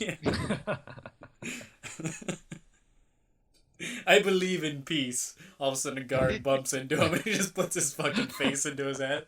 The path to peace is through a buzzsaw, my friend. Right up the ass. Must everything have a reason? If people aren't getting sawed in half crotch first, then I'm not doing my job. Oh, anyway, something else. With Jackie's life in danger, Cassie's about to give in and crush Frost's throat under her shoe, when all of a sudden the roof of the building explodes, and Here it comes. Cassie thinks her mom has come to rescue her, but surprise, it's not her mom. You guys wanna? I've been talking for a while. You guys have a big revelation. Sonya, this is Major Briggs. Come in. Sonya, this is Jax. Are you there? Yes! It's fucking The Black Jerek. Dragon live on! And he's with Tasia from MK Special Forces, who we haven't seen since the PlayStation days. Holy shit. That game wasn't even canon. Well, she is now. Well, this has been one of the most mind-fuckingly awesome moments for me for this entire comic run, because I loved Tasia. I've never gotten all the love for Trevor, and no one talks about Tasia. Well, I love her for the design. people who aren't familiar with Special Forces, let me clarify. We're not saying Tasia, T-A-J-A, the chick from Conquest, the TV show. It's Tasia, T-A-S-I-A. She's a chick with two swords who wears, purple spandex. She's just she was the girl villain in Special Forces. Which one is the There's Black really Dragon lives nothing on? to her character except that she Sonya or Jax? dual-wields swords. Although, personally, I really wonder if you know about the old MK Conquest show and don't know about Special Forces, what the hell kind of Mortal Kombat upbringing have you had? Well, nobody played Special Forces, man. I own that game, not because I want to, but because I had to. Well, that makes you weird. Dude, you know about that game. We all know I about read that it. game. I Everyone don't knows know about about that that. game. Dead. Money, The good eat it. guys won. You're coming back with me. Oh, Never, Sonya. I agreed to help defeat Shinnok, not turn Lower his myself voice. into the special forces. The Black Dragon live on. The Black Dragon died with Kano. You're the last one, Jerek. Never. He just fucking runs right off. Come in, Major Briggs. Chest This is Lieutenant first. Sonya Blade, over. I love how the gibberish You scream as he actually goes sound over the happy edge. to hear from me, Jax. Things get boring? Not since you followed Liu Kang into the NetherRealm. Well, it's over now. I'm returning to base. 10-4, Jax. and that was That the, was way the first things time actually characters went. weren't supposed to go in the NetherRealm, but did anyway. Well, Fuck no, you can metaphysics. travel there if you're immortal. Oh, does it work like that? I thought if you were. No, wait, unless no, you were I'm wrong, full. because Yeah. Quan Chi specifically says the only reason Raiden sent Sub-Zero is because Sub-Zero is evil. So yeah, well, no, Sonya's probably a sinner. I don't think Liu Kang should be able to travel to the NetherRealm, but Yeah, that makes no sense. Kung Lao maybe, but not fucking Liu Kang. but he's a really, pacifist. Dude, that It dude's doesn't just matter throwing how his many hat on the people he ground chops all up as long day. as he says he believes. They've really got to find some way to get around all these necessities and items and MacGuffins that have to permit travel from one place to the next, because they always have to explain it. It's always a stone or a secret amulet or some fucking statue you shove up your ass and turn sideways. Don't It mention gets in the way of the statue. plot. Shang Tsung Don't doesn't they need a take stone to place open in portals. How come Kotal does? Oh god, who knows? It's all inconsistent at this point. Emperor God don't doesn't know any sorcery? We'll see. I still don't know who Tasia is, or really from either Conquest or Special Forces. Well, if you've This is seen all her news to picture, me. you know who she is. She Well, literally yeah, has no of character. course, but Okay, like, in terms of what she can actually do, and you don't even really need to go and look this up, when you fought her as a boss in Special Forces, she basically had, like, a couple separate attacks. One was a couple of fireballs that, like, actually kind of, like, zip-zapped around the screen and split at you, and she had smoky-looking teleports and a spinning sword attack. That was what Tasia could do. And yeah, for a long time, I wanted to see her in a 2D game. I don't. It's a tall order to ask me to look up anything on Special Forces. So If they I were to don't give her a blame you. personality and Good. backstory, I'd be all like, fuck yeah, Taja. But It's not too late. if she's just going to stand behind Jerek chopping people up and that's the extent of her use, I'm kind of... Feels Yeah, a little bit like a waste. When you're playing second fiddle to Jarek, that's not a good sign. Yeah. And Speaking can of I which, though- complain for a moment that in this comic, Jerek is wearing his ugly-ass Armageddon outfit? And he is, but he is also straight up axe murdering people. He's got that Well, yeah, axe he out. had an axe in Armageddon. That's... It's his gimmick now. Now he is an axe Yes. murderer. I never really liked that weapon for him because it was another everybody has to have a weapon case. It doesn't necessarily have anything to do with his character. His character doesn't have anything to do with his character. That's He's true, an but asshole who fell off I the thought cliff. when they gave him that lasso, they might be able to build onto it. Like, I'd rather see Jarek be Aaron Black as opposed to Dairu if you know, in terms of if somebody had to be the cowboy before they had invented Aaron Black. Ugh, I'd rather see Jarek fall backwards onto his own axe. Well, I'm sure there's time for that. he's probably not long for this world, not unlike Su Hao. You know? But I'm just saying, from an artistic standpoint, why would you put him in that ugly, out of character leather shirt instead of, you know, just a plain vest and pants like he had in MK4, where he actually looked kind of like a street thug? I have no Like, Jarek's idea. not some kind of medieval thief warrior. I don't remember No. what he looked He's like. a in Armageddon. berserker. Did he with have an like puffy axe. shoulders or some shit like that? I can't even remember what his Armageddon looked like. I read the comic and I don't remember what the costume looked like. It's He's it so looks forgettable. like it looks like a T-shirt made out of the same material as MK9 Scorpion's cancerous leather. Just search You know, pile it just of had shit all these on weird Google bumps and you'll grooves get- that you'll didn't get make the gist. sense. I think he's like the third picture down when you search pile of shit. Yeah, I'm looking at it right now. It doesn't make any sense. It Like looks his pretty alternate costume was armor made out of a Chinese parade dragon. bad. I was Look okay that with up, the it was vest. I great. had no I'm problem gonna have with to the vest, to look be this honest up with right you. now. He had these giant shoulder pads that looked like the head of literally a Chinese parade dragon. Like, you know, the ones that like a dozen people get under, Yeah. and it's like made of paper mache or whatever, and then they walk down the street. Oh, God, I'm looking at it now, and it's an eyesore. Why? What was the story, do you suppose, behind that? Because it has nothing to do with anything. Jarek has nothing to do with anything.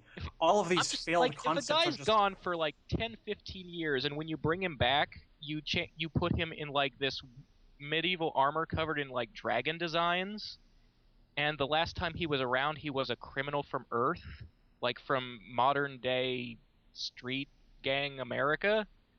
What the fuck? It's because, A... You're implying that he's like trained in another realm to become like some kind of mystic, or like he's been a swordsman in Outworld or something weird like that. But no, his story was just, oh, after Jax threw him off that cliff, Quan Chi saved his life and trained him to fight. And then he did say that he wandered around practicing fatalities. Yeah, that's true. That his bio in Armageddon, his bio and ending, both use the word fatalities as if it's a canon term, just like Nightwolf says, "It's my animality" in Annihilation. It is the dumbest moment in the history of the games. I'd still give that to Chameleon. But I think that, all of this is just, it's evidence Chameleon that, is the best thing in the history of the games. They were just... I would agree. And if I say anything bad about him, he'll come from behind me and split me up. They threw these terrible Armageddon designs at him because he didn't work so well the first time. And that's all he ever was a street thug that just got nowhere, was always looked at as a carbon copy clone-ish thing of Kano. And it's A, they didn't know what to give him, and B, they didn't give a shit. Jarek's appearance in this comic is the most love he's ever gonna get. Yeah, but their response to not knowing what to do with him was to do 5 different conflicting things with him at the same time. They're looking for positive feedback. Either take the lasso and revolve his entire character around that, or take being a street gangster and revolve his entire character around that. Don't do both plus medieval leather armor. Did you not play Double Dragon? Because I've seen some street gangsters wielding some freaky-ass shit. Finding whips and chains in the street and shit. That's why I couldn't find an axe. Punching bitches in the stomach. Whipping people with a chain, that would be fine. The point is, fuck Jarek. Let's just keep going. All right. Save it for the retrospective. We'll shit on him then. This is just my constant desire to see the characters who suck really bad turned into something that doesn't suck. I want that too. I really do. But I feel like Jarek is part of the lowest part of the bar. I just feel like if you take the lowest thing and make it good, that says, that's really impressive. That's like, if I can do this with Jerek, imagine what I could do with someone who's half decent. That's a fair point. I personally wouldn't hold out much hope.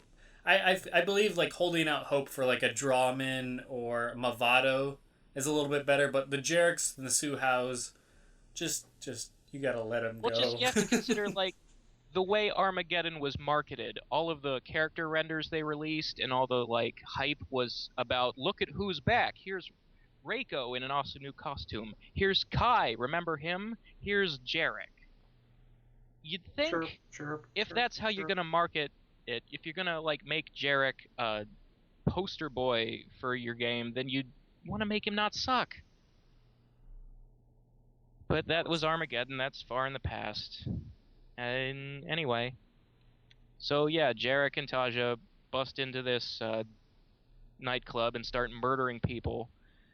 And Cassie and Jackie take the opportunity to run the fuck out of there. And they drag Frost's unconscious body with them because Cassie apparently feels sorry for her and doesn't want her to die. Yay. Which is a nice little reversal, because I, among many people, was sure Frost was not going to get out of this alive. Yeah, so it's really nice to see that she actually doesn't die. She's not Sue Howd. in her. I was pretty optimistic. I had a feeling they weren't going to kill Frost. I figured She's something. Popular. The way they left it off on that cliffhanger, I figured something was going to interrupt it. But yeah, I was a little bit worried when she had her in the headlock like that, and they kept teasing it like, "Do it, do it! You're not going to get out of here, or your friend's going to die." And I was like, "Oh God, don't do it!" But I was under the impression that she wasn't going to die, and I was happy that she didn't. That said, I'm pretty sure that she's being used as a feint, so that next issue or the issue after that, we can see Jerek get bisected in a variety of interesting and erotic ways. Well, see, nobody's going to miss Jerek. Yes, people would miss Frost. Anyway, so Cassie and Jackie's escape is interrupted by Jerek and Tasia, who have... it turns out the whole reason they were attacking the club was to kidnap Cassie. And as Cassie and Jackie are running away, Cassie pulls out her cell phone to leave some evidence behind. She snaps a selfie and drops it on the ground so that when her mom and dad come looking for her, they will know what happened. And then suddenly the two of them are sucked up into a portal from out of nowhere. And it looks... Again, I'm not sure if this issue is... The art could be more clear, because it almost looks like they deliberately jumped into the portal. That's what I was thinking. I guess if you're trying to escape an axe murderer, sure, but still, it seems kind of a dumb idea to me. Like something much worse could easily be on the other end of that. Just a giant monster's mouth. Tunnel to another dimension full of who knows what, you know? Or even mocap. Oh my god! My balls! Oh, jeez. Yeah, Mocap would be there to save them. Remember, he's Johnny's coworker. He's still the Mocap most is friends with thing Cassie's in the MK dad. universe. That's canon. That'd be embarrassing. That'd be the most embarrassing rescue mission of all time. I think they also call him Uncle Mocap. Probably. So Uncle awful. Mocap. I think Uncle Mocap's getting retconned the fuck out. I like how we're assuming Mocap is his real name. Yeah. I prefer to call it like it is. His name is Carlos. Yeah. Yeah. Carlos Pacina is a real Mortal Kombat character. He was playable in Deadly Alliance. His name is Carlos. Yeah. Still full of balls. Yeah. So yeah, Cassie and Jackie escaped via a portal. I imagine Jerek feels pretty silly about that one. And then it cuts to much later, where Sonya finds the cell phone, and apparently the selfie Cassie took was a picture of Aaron Black. So, I mean, he wasn't in the panel when she was snapping that photo, so that's kind of weird. Like, she was pointing the camera at herself, it looked like. Yeah, it was a little bit confusing the way they did that. I took it... I don't even know if she was really doing a selfie. To me, I was under the impression she was, like, maybe videotaping what was in front of her. Yeah, that's possible. It's unclear. Probably. I mean, I don't know much about... She was saying she was leaving a trail... So I was either thinking she's snapping pictures as she's running to kind of leave like a breadcrumb trail and she'd hide the phone, or... Yeah, it's not like we can tell, is that an iPhone or an Android? Is the camera lens on the front or the back? So right, and I mean it is it looks like a... for no reason. It does look like a more advanced like smartphone type thing, so I'd imagine there's cameras on both sides. But regardless, I feel like she was snapping in the front because that's the only way that makes sense, because how the hell would it be of Aaron Black behind her? That just didn't make any sense. He I would must assume have been the guy who opened the portal for them. Right, and that's what I assumed, is she snapped one last picture, took the video, and that's the last thing the camera took was him on the other side of the portal, and she ditched the phone on the other side. Yeah. So Sonya finds the phone and figures out that obviously Cassie and Jackie are in Outworld, and she thinks Kotal Khan has kidnapped them, and her last line of dialogue in the issue is, "Get Johnny. We're taking the squad to Outworld, and when we get there, Kotal Khan is a dead man." And in the background of this panel, you can see that EMTs are leading Frost away. So I kind of wonder if she's going to end up in the Special Forces, because, I mean, she has superpowers. You'd think they'd notice. I'm really intrigued because obviously with the way the Sub-Zero storyline's going, we probably won't get Frost again in that same capacity, but if she's taken in a completely new direction, then hell yeah, because I just want to see Frost in the game. I really like the potential of another ice character or a cryomancer that uses it in a completely different way. With her personality, though, it still seems like, especially if she's participating in underground MMA fights, I mean, it seems like she's a potential or even an established murderer at this point. If she's a murderer, then I don't really know what they can do with a character that's not villain territory. They could rehabilitate her. You know, that she's an orphan. I mean, if Johnny Cage can somehow end up in the Special Forces, you know... Put a collar bomb on her. She'll do what you say. I mean, she's rough around the edges. She's an orphan, but I mean, maybe she's just looking for a hug. What I'm imagining here is the Special Forces take her into custody, you know, at the very least to study her because she's a fucking living cryomancer. Yeah.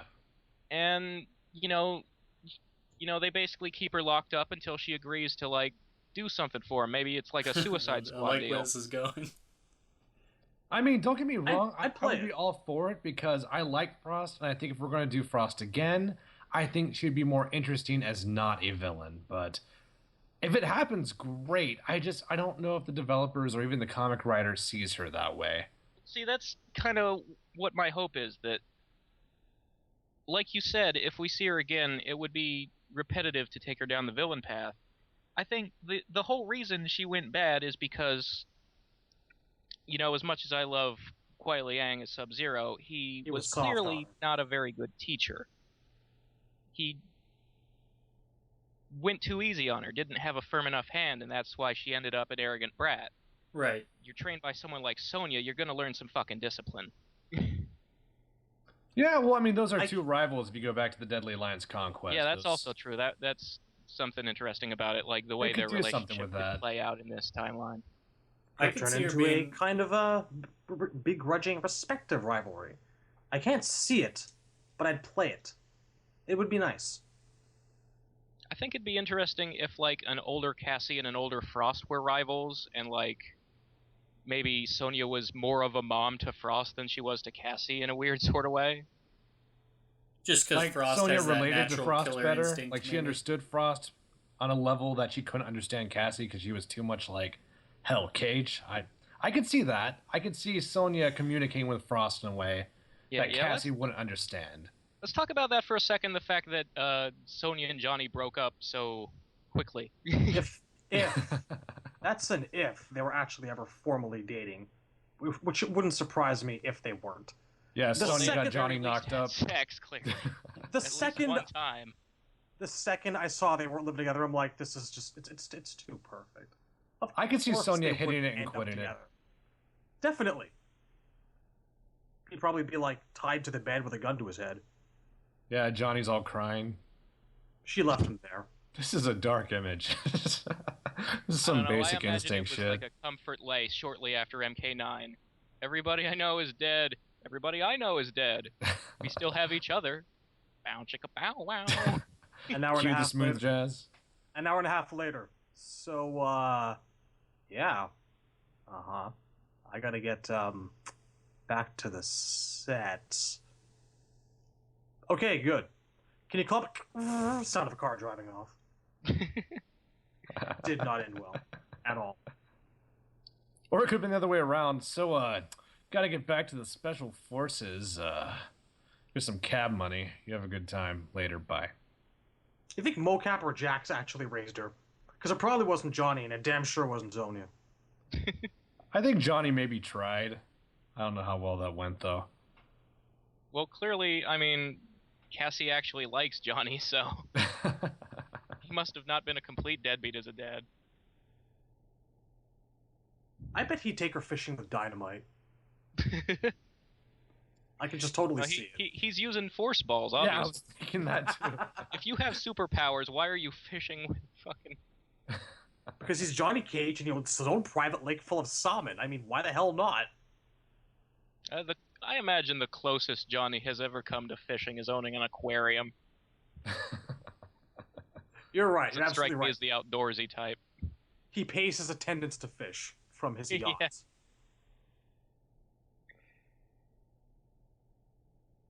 You let me know if you caught a 12-pound bass so I can come hold it when you take the picture.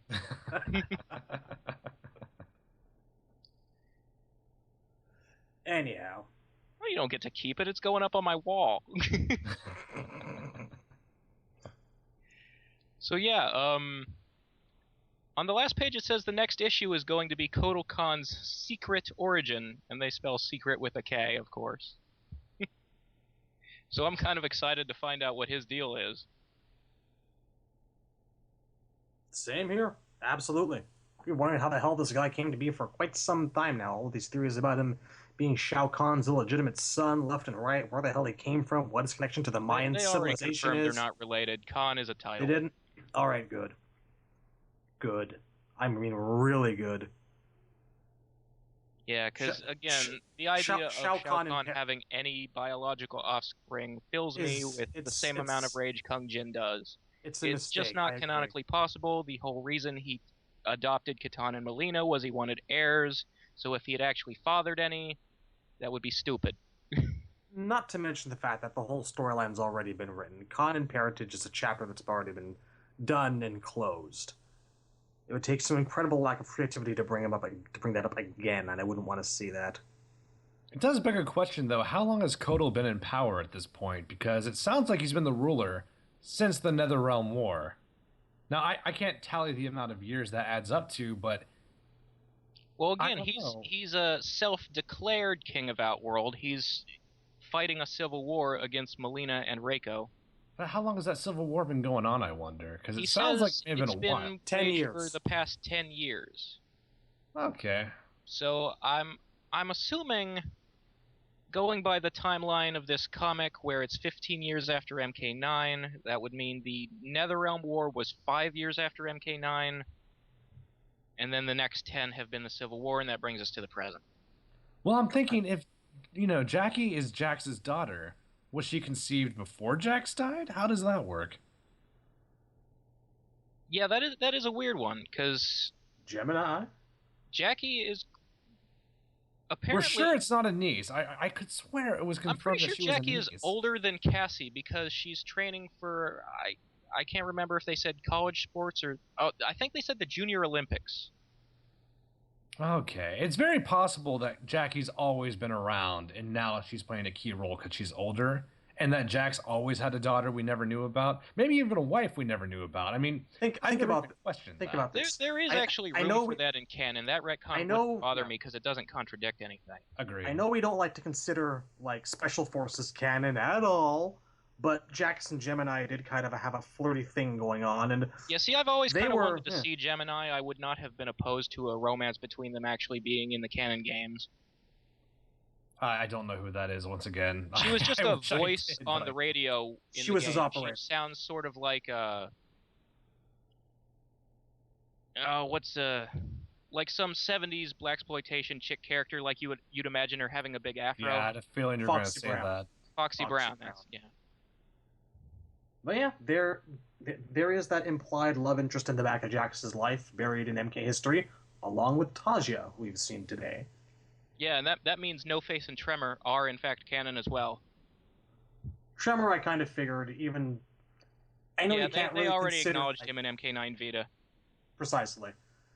Now, soon it will be No Face's time to... No, it won't. No, it won't. It'll never be No Face's time. Poor son of a bitch.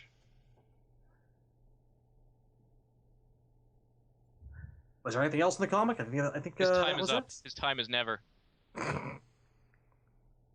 Reptile at least had because he doesn't have one. His time is never. Mortal Kombat All-Stars.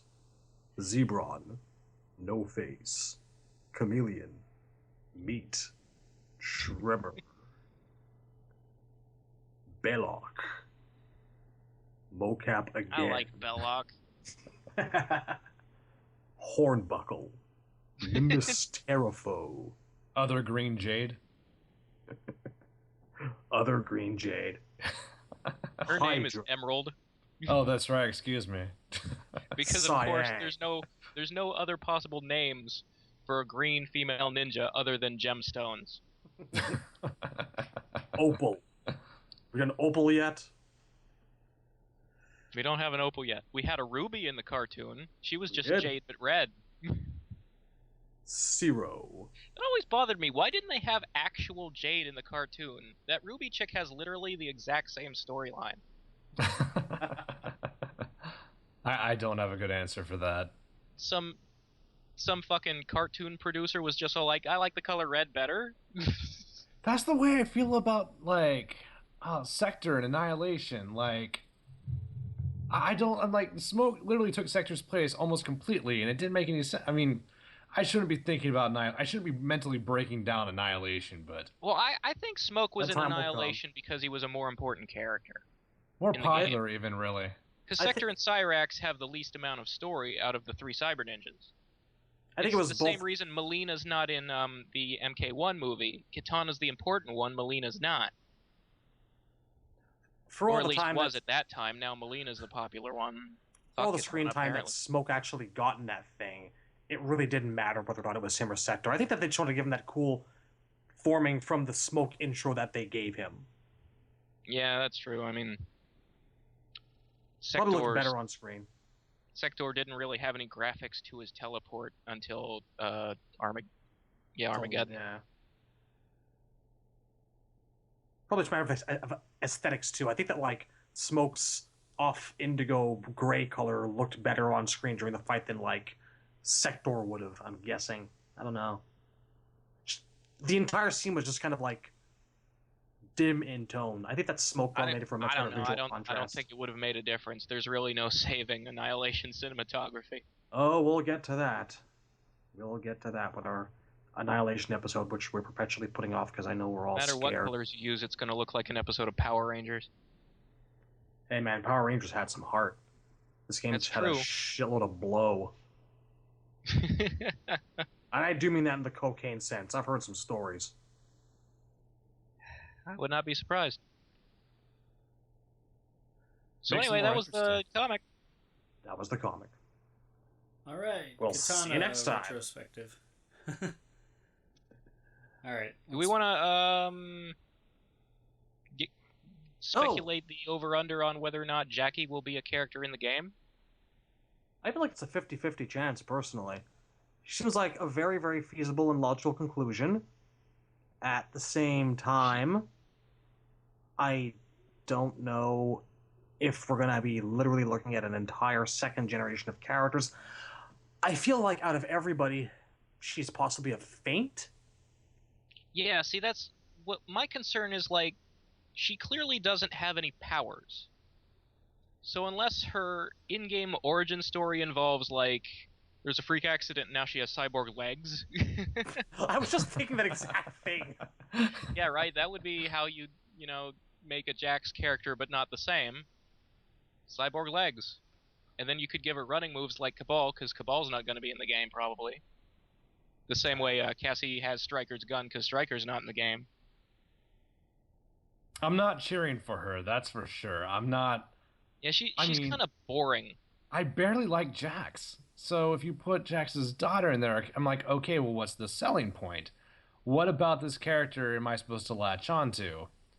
She's clearly not a grappler either, which is the only interesting thing about Jax is his wrestling fighting style. She's a kickboxer. And Jax is a cyborg. And I guess you could... I mean, we joke when we say making her a cyborg too, but really, what are they going to do to make her interesting? I mean, I would prefer robot legs Jackie over just boring I'm Jax's daughter, and that's pretty much it, Jackie.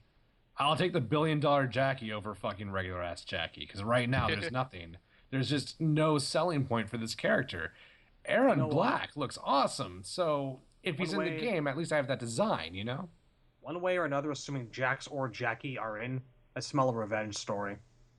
Here's my question about Aaron Black. Is this guy from Earth, or does Outworld just have cowboys now? Outworld has his design really bugs me, because if he's from Earth, why does he dress like it's 150 years ago? Maybe there's a cowboy realm Khan merged with? Is he just a cosplayer who was all like, I'm going to go to this medieval world because I'll fit in better there than I do on my home world? Does what he wants, doesn't give a shit. That's good enough. Maybe that's his secret. He's a nerd for westerns. That's why he doesn't talk, because he has like a nasally voice. The less he speaks, the cooler he is. You know, they did that with Rufus in Street Fighter, where he's basically just a hardcore martial arts film fan. If they did the equivalent of like westerns in Mortal Kombat, I could latch onto that. That's even better than robot legs. Let's go. Let's do it. But no, that's not what John Wayne said in True Grit. Silently walks up to Johnny Cage and asks him for an autograph with a pen and paper. That would be cool, though. Tips his hat, walks away. Yeah, exactly. Doesn't say anything. He just holds out the pictures like, if you don't mind. Just walks away with a picture. He's all giddy and shit, but you can't tell.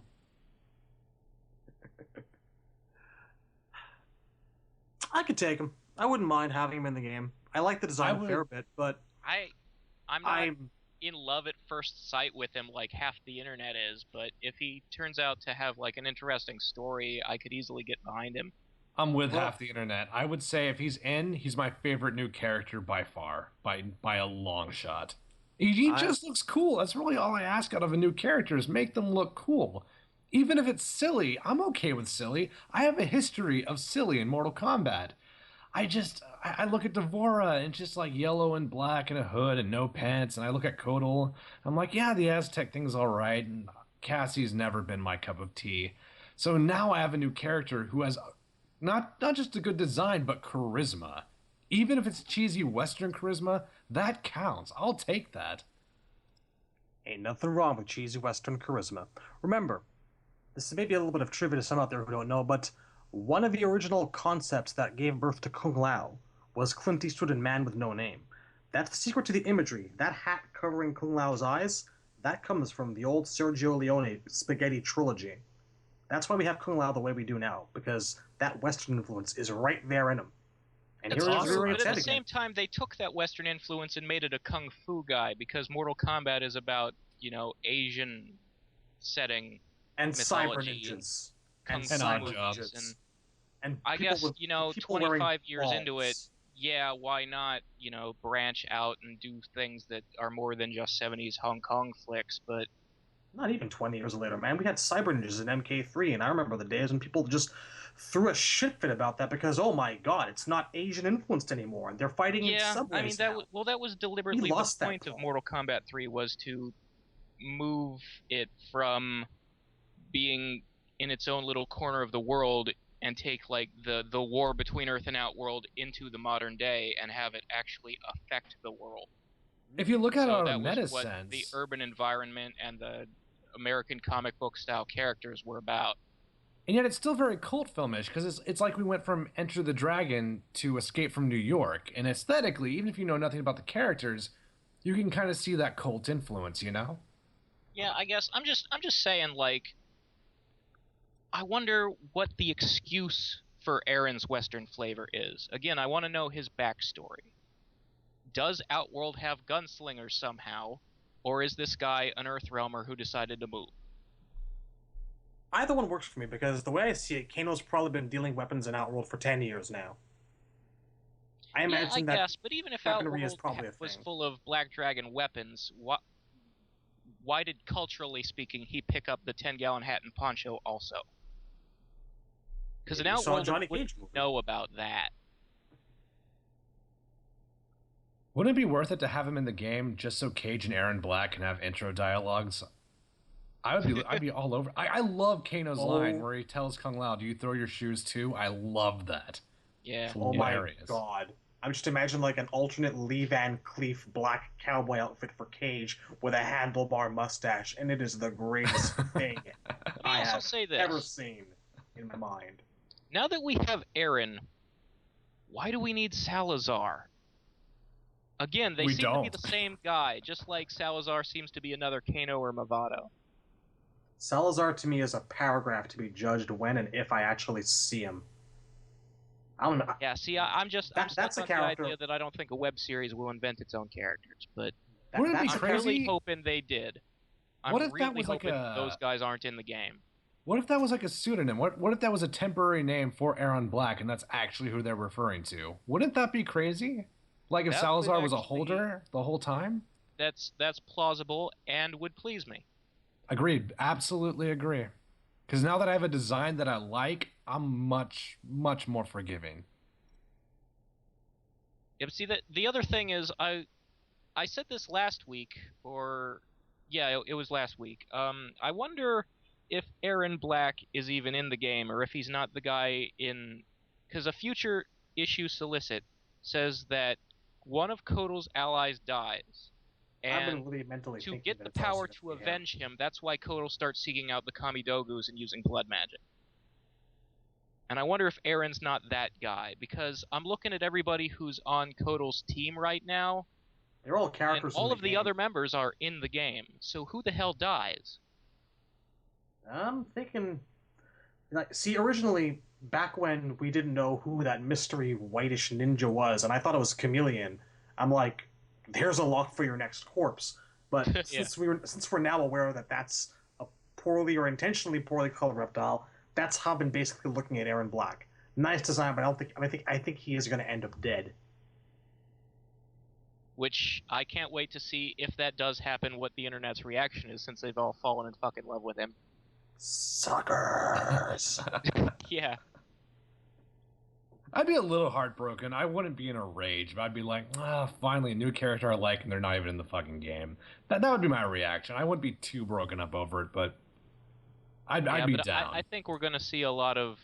well, you know how people on the internet can be. They blow everything out of proportion and complain about every little thing, and I'm guilty of some of it myself. Kind of our show in a nutshell. It's what we do. Pretty much. At this point, I kind of just want to see a picture of Kotal Khan and all these people he's rallied around themselves in a really badass group shot. Kotal Khan has a posse, and it's awesome. Yeah, I would... I suppose they can't do that yet because some of it would be spoilers, but I would love to see just, you know, a shot of everybody who's on Kotal's side, everybody who's on Mileena's side. Which brings me to an interesting point. Have Reiko and Mileena been in a relationship for 10 years? Or do you think he's just like the latest in a string of flings for her? Well...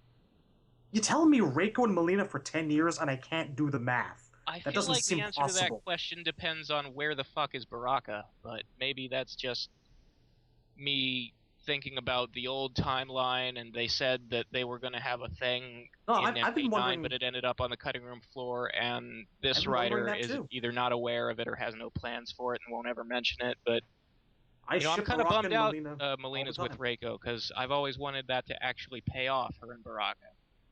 To this day, I still ship Baraka and Mileena, and yes, I do want an answer to that too as to where he is. Probably nowhere good, because I can't see him being present in X. It's been a very, very long time. A very long time since Baraka took a day off from one of the core fighting games. The last game he wasn't in was Deadly Alliance. Yeah. For me, I think it's kind of a law of averages thing, and I think that we're going to be seeing Baraka. Baraka actually might be a candidate for surprise death via comic. Believe me, if Scares Baraka's me. not in, I will weep no tears. I am so ready to take a break from that guy. Same. I like him, But I can do without him for a go around. Yeah, I'm not a Baraka fan either, but I think he's going to be in the game. I think the he's a reason lock. I don't like Baraka is because they never fucking do anything with him. If they actually made, you know, he has no fucking character. If he was with Mileena, that would give him a fucking character. That wouldn't save him for me, honestly, because I just don't like the design. I don't like ugly monstrous characters unless there's yes, like a this gimmick to them. You know, that's it. If you give him a great story, that's not going to change for me. He's kind of iconic to me in that many things from Outworld are. But if we're talking scary things from Outworld that are iconic, that are already in MKX, then Goro's already got that boat covered, and I'm okay with that. Well, yeah, Goro does it better. Goro and Devora. I mean, the Mhm. monster front, I feel like, pretty well covered. Indeed. And I know there's a lot of people who love the monster characters and would like to see more, but I feel like, well, them and I guess Tor I would count as a monster just because of his ridiculously proportioned body. This is true. I think 3 is good. L. Most of us are still convinced that Mileena's going to be in this thing, so there's your jagged-toothed scary person. And I feel like Ermac almost belongs in that category now. Have y'all seen his render? His face looks worse and worse every time I look at him. Wrinkly, cracked all around his mouth, like he's kind of zombie-ish. I didn't see that before. Now that I see it, it actually kind of takes his design, it knocks it down a pretty significant number. I don't like it nearly as much as I did. When I saw it in the Event Hubs post, his face looked normal. Now I'm like, what the fuck? What? I think it works for him. If I were to complain about anything regarding that, I just don't like his mouth being uncovered at all. It goes, for me, it goes away towards showing the corrupting influence of something like maybe having Shao Kahn's soul in you. Well, I mean, it goes back to Baraka. Even if the story is good, I don't like looking at it. It's hard to kind of take it with open arms. And speaking of open arms, why is he wearing Spider-Man gloves? What is up with that? Is that me? Is it just my eyes? Those look like Spider-Man gloves. Sometimes when they're designing things and they run out of an idea, they just, let's stick a texture on there. What texture? Oh, look at his shirt in MK9. We'll put that on this area that we don't know what to fill in with. I think that's exactly what happened. And, don't get me wrong, I love Spider-Man. I didn't like those square plates on his shirt in MK9. I think his Deception costume was better than his MK9 primary. Yeah, I agree with that, just because it was simpler and not full of needless busy work. Well, it looks good in this game. I like the gold, but... Yeah, I like it in this game. I love that ribcage thing. But I went to Event Hubs today, and they had a picture of Reptile fighting Spider-Man at an anime convention. I'm like, that is the greatest thing ever. That's on my desktop. It's all blurry and shit because the quality is we have been over before our desire to see Spider-Man in this game. Yes, with Reptile. Those two go hand in hand in my brain now, and I love it. Yeah. Iconic guest characters. Dude, if they did, I couldn't even be mad. I couldn't even be mad. Not even a little. Marvel are not going to allow Spider-Man to get his fucking head cut off. Next. You're going to stop that sentence halfway. They're not going to allow Spider-Man, and you're done. Any company who would allow their characters to be mutilated, I'd imagine it'd be Marvel. Marvel. Like, Marvel's like, if we can't put Spider-Man in our own movie, we can't fucking put him in your game. Sorry. Marvel, Warner Brothers, DC, guilty by association, not going to happen. Next. Throw Fox in there. Might as well.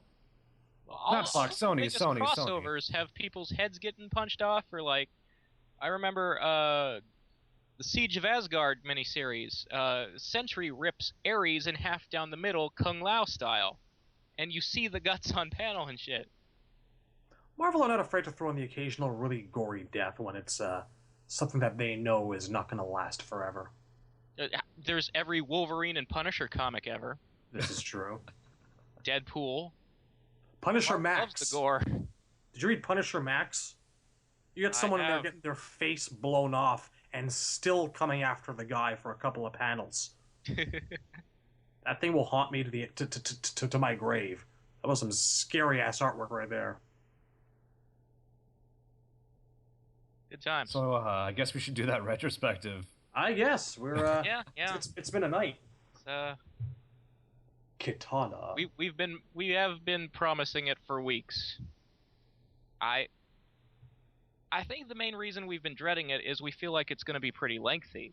There's a lot to say about Kitana. So, like, she's supposed to be the main female character of the series. And when I say that, I know there's, Sonya fans and there's all this favoritism and Mileena fans. Who fucking cares? I'm talking about the story.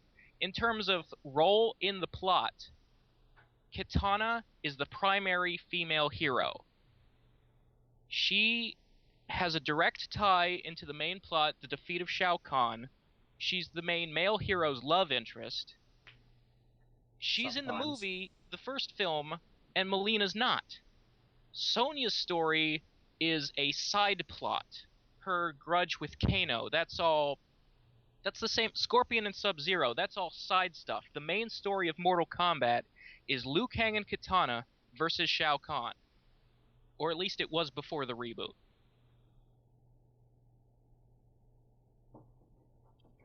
I don't know. Like, honestly, even though we're worried about this retrospective being long, but I actually don't even know if I have much to say anymore. Like, I feel like everything I've had to say has been said. All I think I really have to say about Kitana is I'm looking forward to her gameplay. I think they designed the character really well from a story perspective. I don't have anything left to latch onto. What's the conflict of Kitana that I can now get invested in? If I'm supposed to be following Kitana, what am I cheering for now? Is it her love interest with Liu Kang? Maybe. I mean, what's left? I just don't even know what to say at this point. Yeah, see, that's the problem. And I mean, some of this is kind of because we don't know anything about her story yet, and there's nothing we can do about, wanting spoilers and not getting them, or the fact that the game's not out yet, and all we can do is speculate. But the problem is, the Kitana we have now, every single thing about her plot was deliberately dropped, thrown away in MK9. And it feels like it's not even the first time this has happened. Kitana has been misused as a character since way back, I would say, Deception and Shaolin Monks.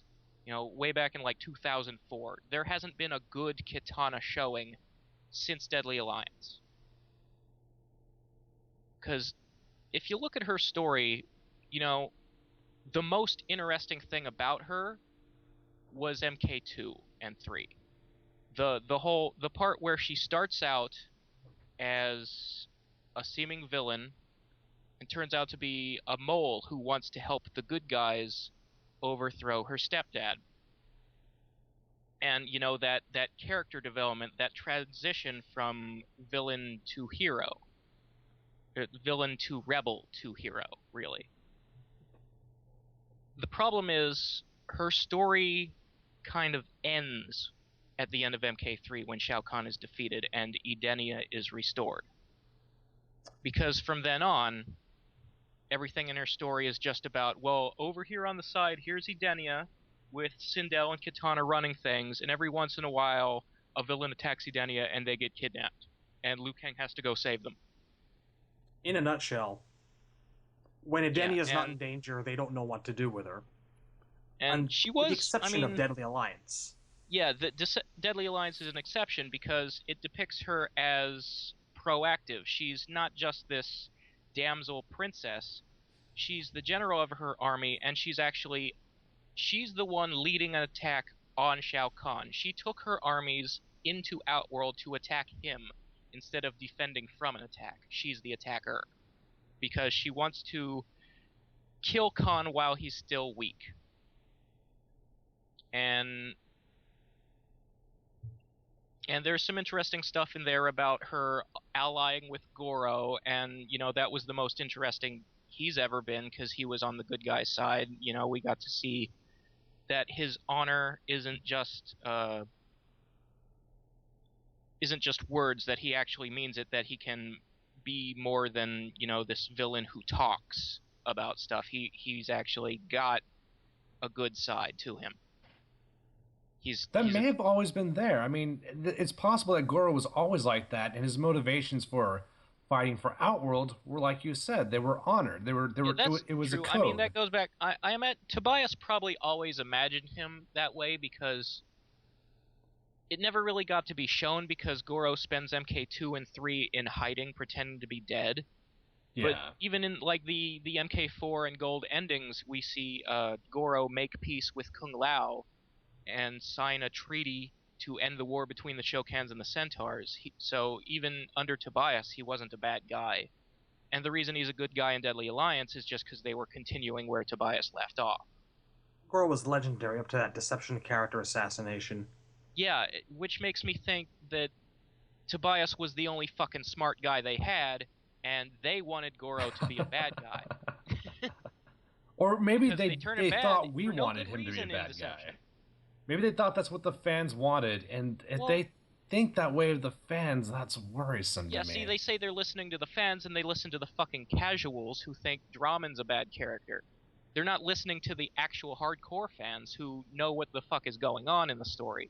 Maybe they're not giving the casuals enough casuals, credit you either. get Scorpion versus Sub-Zero forever and ever, because that's all they know. They're not paying attention. I think if the casuals knew what we knew about Goro, I think even if the casuals didn't know that, I don't think they'd find the idea of Goro being good offensive to me. You know, I just, especially in MK9, where he was just like, rawr, evil, rawr. You know, I just, why? Why? That was the sound he made in MK9. You see, anybody who cares about depth would want to see a Goro who has depth. They'd want to see every character have depth.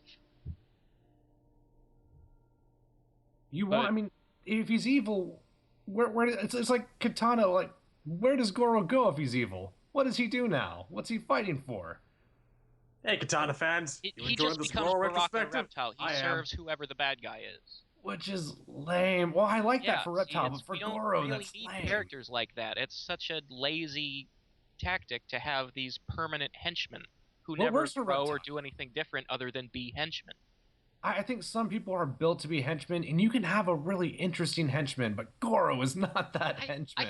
I think a character is built to be a henchman once or twice, but if you're going to use them more than that, you can't keep using them as a henchman, and that's Baraka's problem. That's why none of us care about him. It's Kentaro's problem because if they he ever bring doesn't him seem to back. have any motive of his own. He doesn't want anything except here's the strongest guy. I'll kill people for him. I agree with Baraka. With Baraka, I absolutely agree. I don't know if I agree with Reptile. I think he is the perfect henchman. I think no matter who he's Reptile with, does have a motive. It's just the problem with what Reptile wants is that if he ever achieves it, what do you do next? Yeah. You bring in his son.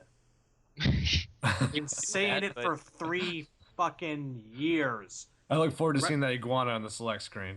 You could have another character named Reptile mention that it's the son of the first Reptile. That would require him to, for once, realize that Chameleon with a K wants to get down, and for him to be like, sure, this time I will not say no. Gotta turn on that. That's all I'm asking for. Keep waiting for that one. Get that Zaterian jazz music going. Just name his son Reptile. They don't need names. That's the reason his race is going extinct. He's shy. He's a 40-year-old virgin. Oh, God. Hot wax. He's got the $6 million man's boss on his shelf. But yeah, I mean, like, going back to Kitana, though, if we want to talk about descendants who matter, I think Kitana Liu Kang is perfect because Kitana has something to protect. Kitana has something to be invested in and a reason to fight. You know, I feel like that's not really true with Sonya. Sonya's going to fight anyway. That's what Sonya does. That may be all she knows. Yeah, Sonya will show up if Raiden tells her to. She's the good guy version of a henchman. Yeah, thank you. That's pretty well. I haven't been saying it for years, but I've been fucking thinking it. And Jax. You know, yeah, which is unfortunate. Yeah. But that's what they are.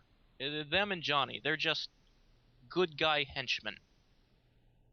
But the difference is, if you take away the henchman role from Johnny, you still have something really interesting.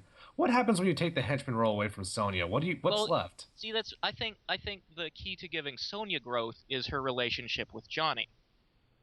Because Sonya's whole thing as a character, going back to the first movie, which was the first thing that ever gave her a personality, is that she is the way she is because she handles trust and losing people very poorly.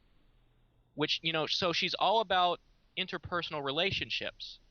So if you want to grow her as a character, you have to focus on her interpersonal relationships. But Kitana... It looks like they're not doing that, unfortunately, but yeah. Yeah. Well, they kind of are because they created Cassie, so, you know, they're at least going in the right direction with Johnny and Sonya, I think. Although I think Johnny as a Special Forces agent is kind of ridiculous. What? Well, that too, of course. But I feel like they structured Cassie and Sonya's relationship in a way where they don't have to even interact.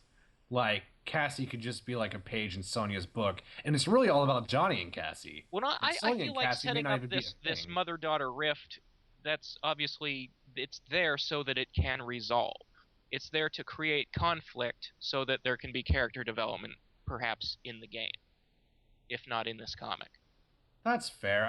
If Sonya and Cassie reunite in a way that they haven't really been close for so many years, and at the very end they build that bridge, I don't know how valuable that bridge is going to be anymore. I feel like they spent their dime already. But I don't know. Yeah. So getting back to Kitana, though. Yeah. So like the best parts of her story are 2 and 3, and Deadly Alliance, and the rest she's some sort of damsel needing rescued. And that's... I mean, they didn't entirely fuck her up in MK4, because Liu Kang fails to rescue her, which, by the way, is important to his story. It's the first time he's ever failed at anything. So, there's proof that he doesn't always win. But, she basically escapes from prison herself. And then she goes on to defeat Mileena for the second time in her history. I think it's interesting that apparently she let Mileena live that time. Maybe just from the logic of last time I killed her and she came back, so if death means nothing in my universe, I'll just throw her in prison instead, because that's reliable. Yeah, that's true. I mean, I never thought of it that way. I always thought maybe that I'd Kitana... like to think that there's some part of Kitana that actually would like to redeem Mileena. Exactly. And I mean, we're talking about the old timeline where they grew up side by side as sisters, so you'd think there's more than hate there. There's like some memory of a time where they were on the same side and maybe had some kind of sisterly care for each other. I would love to have seen that, but yeah. One of the things that I thought that Legacy Season 1 actually did reasonably well, point in fact. I don't know. I think Legacy was on the right track, but could have done it better, because it seemed like every time Kitana and Mileena were on screen together, they were just being bitchy at each other. They did, but at the same time, I didn't really get the sense that they did love each other as sisters. I just felt like they were bitter rivals because of the way Khan raised. They grew up together, and I think there was mentioned at one point that they drifted apart. I guess. As they aged. I would have liked to see, based on their MK Gold ending and the fact that Deception picked back up from there with Mileena still in that dungeon, I would have liked to see some part of Kitana's story in those games where there was a reason she was keeping Mileena in that dungeon. Like, she was trying to rehabilitate her. She was, visiting her down there and trying to talk. Oh, definitely. To her and turn her over to the side of good or something like that. Kind of makes me think of Hannibal Lecter in a weird... I'm sorry, go on. No, that's fair, because it would be funny to see Mileena trying to pull that, but I'm thinking of it from Kitana's perspective, seeing that that she actually, cares and wants to I don't want to use the word fix Mileena, but convince her to not be a crazy loyal to Shao Kahn bitch. Yeah, well, I mean, like, even if their relationship was never affectionate, I would like to think it was functional. Like, they could be around each other and converse and exchange ideas. Even if they don't like each other, they could have had a working relationship, I mean... Yeah, well, I want to imagine Kitana at that point in her life as not being bitter, as trying to rebuild those bridges. But at the same time, there's an argument to be made that Kitana is a character who psychologically should be pretty messed up, because thousands of years she was raised to be an assassin by an evil warlord who she thought was her father. So, she's got a lot more time under her belt being a ruthless killer and having that dark side. So maybe it is weird that as soon as Edenia came back, she turned into a kind and merciful person, but you could argue that maybe she's putting on that mask because she wants people to follow her, or she wants to redeem herself for all the evil she did when she worked for Khan. I just figured the conversion happened much earlier than we thought. Like, she's 10,000 years old, right? Yeah, and I mean... Okay, yeah. That's the thing. In MK2, they don't say how long she's known and been pretending to still be loyal to Khan while secretly working against him for. Yeah. So I would like to think it was thousands of years, but I don't know. Well, Mileena has to be at least, she has to be around 1,000 years old, because she was created by Shang, and that's how old Shang is. So, it's at least within the past 1,000 years, Kitana found out the truth. Old continuity. Yeah, old continuity. Again, we're going to get to how retellings have ruined her soon enough. Just as a reminder for folks who only played MP9 story mode. I'm saying all of this stuff to establish, look at how deep this character is and how many facets to these interpersonal relationships there are, and how much better her history was in the old timeline. We're really setting it up for Razor to shit all over MK9 story mode all Well, over I'm gonna again, shit all over folks. Shaolin Monks Just first, for you. so... Oh Yeah, god, do we first- have to talk about Shaolin Monks? Do we? I want to. Okay. Because it's what started a lot of trends that MK9 followed. I'll be over here. So, first I want to mention Deception, because it's always bothered me the fact that part of Deception's story is those 5 characters died and were resurrected by Onaga to become his bodyguards in the same game.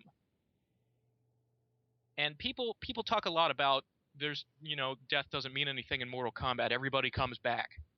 That wasn't really true until Deception. The only person who treated death as a revolving door before Deception was Mileena. Everybody else who died either stayed dead or changed like Noob Saibot.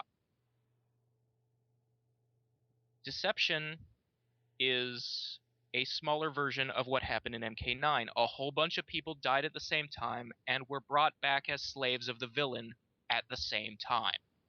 It's worth noting, does Noob Saibot even count? Because we didn't even know he was a resurrected Sub-Zero till Deception, so... See, when people say death doesn't matter in MK, it's not just the fact that they die and they come back unchanged. It's the fact that they come back at all. And yes, Deception was the very worst offender. The whole point of the no one stays dead in MK argument is the fact that once a character dies, it is not a guarantee you will never see them again. It is just a plot device. That's what people have come around to. For better or for about worse. that, but Scorpion's been undead since the series started. From This is true. MK1, it's established that resurrection and necromancy are a plot device in this universe. And from MK4 on, Hell is a villainous realm that the good guys have to fight against. So of course there's going to be undead people amongst their enemies. I just want to remind that we could, up to Deception, consider death to be a thing, a point of no return where you never saw a character again, because people forget this. Noob Saibot and Bihan were not always the same person until Deception came out and made it so. Well, the same, even before we knew he was Bihan, we did know Noob Saibot was an undead guy who worked for the forces of Hell. That's true. In MK4, Yeah, Reiko is also an undead guy who works for the forces of Hell. I mean, that's the plot of MK4 is that Shinnok's army is made up of dead guys and demons. Yes. In terms of their character, them being dead, yes. But in terms of them actually leaving the plot chronologically to be replaced by someone else, that kind of a risk fans felt up until Deception was a possibility, because as far as they knew, the first Sub-Zero had been dead and gone and didn't matter to the plot anymore for any reason whatsoever up until Deception. From MK1 to Deception, that fucker stayed out of the continuity with the exception of Mythologies as a flashback game for years and years and years. So Deception's mass resurrection, or Deception Unchained's mass resurrection, plus the revelation that Bihan was Noob Saibot, that's what got people really thinking, fuck it, death is irrelevant. Well, no, you can argue that, but at the same time, a lot of people, myself included, thought the revelation that Noob is Bihan was really clever and good for the character. I don't disagree. I do. I mean, if you had just brought the original Sub-Zero back to life, I'd be all like, fuck off, why do we need 2 Sub-Zeros? Noob was nothing but a henchman of another Baraka until they made that move. And Noob are the same guy, first of all, gives a backstory to Noob that makes him important. And second, he's not Sub-Zero. I mean, he is in personality, but he has different moves. His personality is a little bit changed. He has become something other. His function is completely different, into a too. New kind of character. He plays a totally different role as opposed to what he was as Bihan. And it fit his story from Mythologies perfectly. Because the whole plot of Mythologies is Quan Chi and Raiden and all these people telling Sub-Zero, you are going to go to hell when you die because you are a bad person and you have time to change your ways. And then in MK1, which is right after Mythologies, he dies before changing his ways. So the fact that that prophecy came true and he did become a demon who works for Quan Chi fit perfectly. Yes, it did. And you won't find me arguing that just for a second. Not even for a second. My point is, we just considered one character, such as he was known at the time, to have been gone from the plot for a number of years. That's all. That's true. But yeah, see, the difference is Kung Lao, Johnny Cage, Sonya, Jax, and Kitana die and are resurrected as brainwashed slaves, all within the prologue of Deception. Die and come back in the same prologue. That's retarded. There's no reason to do that. What does that do to serve the plot? Why did they have to die? Why couldn't they have been knocked unconscious and Onaga woke them up and cast a hypnosis spell on them? What's the difference?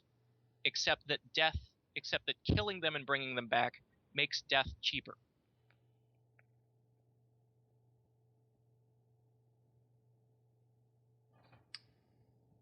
Yes, I will take the silence as that's all the answer I need.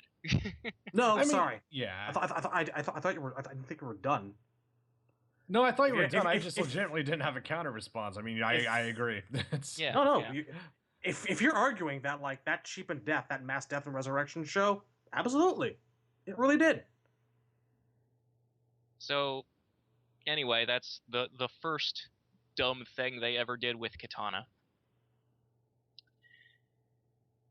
Which, I mean, if you had taken out the died and came back in the same prologue part, if she had just been knocked out and hypnotized to serve Onaga, on one hand, once again, you're using Kitana in a damsel in distress role, which is not what she's suited for. She's supposed to be a proactive character. She's supposed to be the best female fighter in the game. You know, she was strong enough and brave enough to oppose Shao Kahn.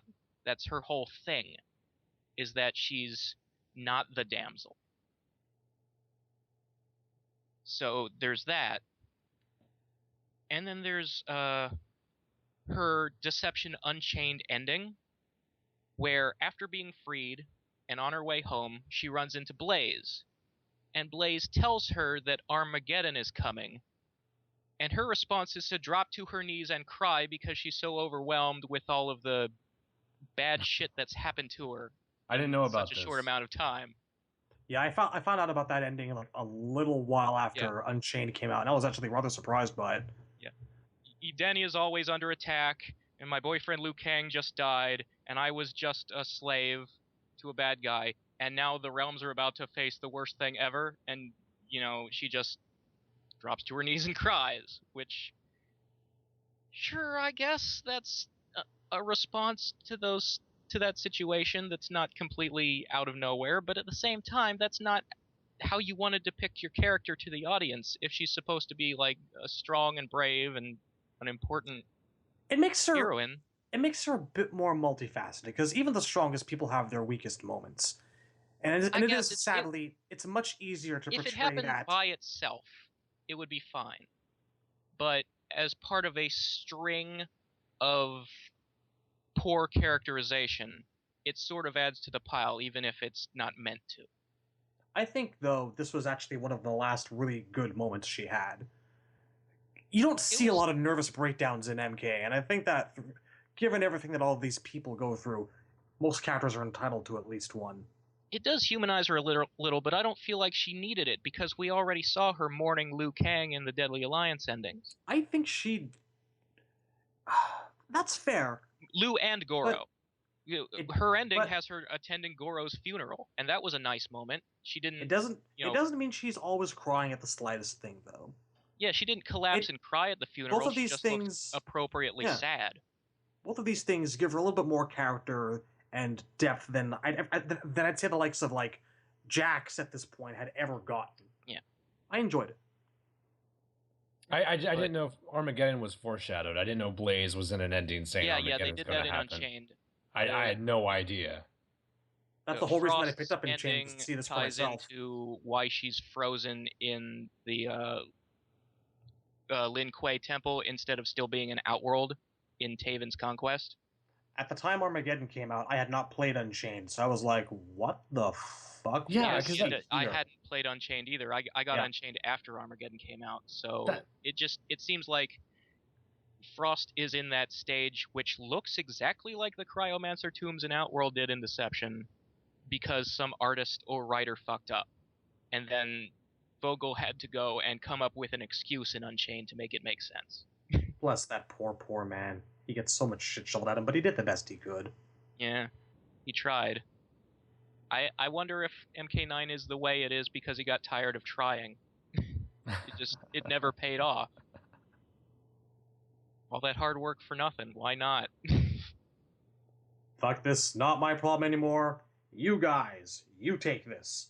I'll nod and make polite and curt approvals or disapprovals. That's probably what he does now. So yeah. So in Armageddon, first of all, the entire plot revolves around Edenia, but Sindel, Kitana, and Jade never show up in story mode. Anyone notice that? They never interact with Taven or Argus or Blaze at all.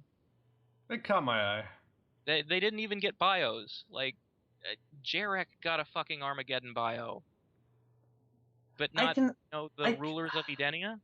I can get that because they wanted to give focus to the people who had not appeared in so very long and explain where the fuck they were, what they've been doing, and try to make them a little Johnny bit more Cage appealing. got a bio.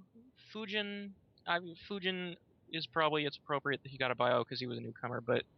And they were starting to throw these things out because Ashra and Natara got bios. We were asking for them. And they probably did have... Vogel probably did... Well, we were asking for everybody to get them. I just think if they were going to do a limited number, they could have prioritized the characters a little better. Yeah.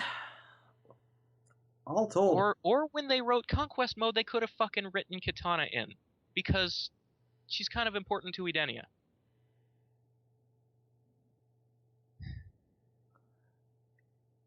Regardless, we're not even on Shaolin Monks yet. Yeah, we're not.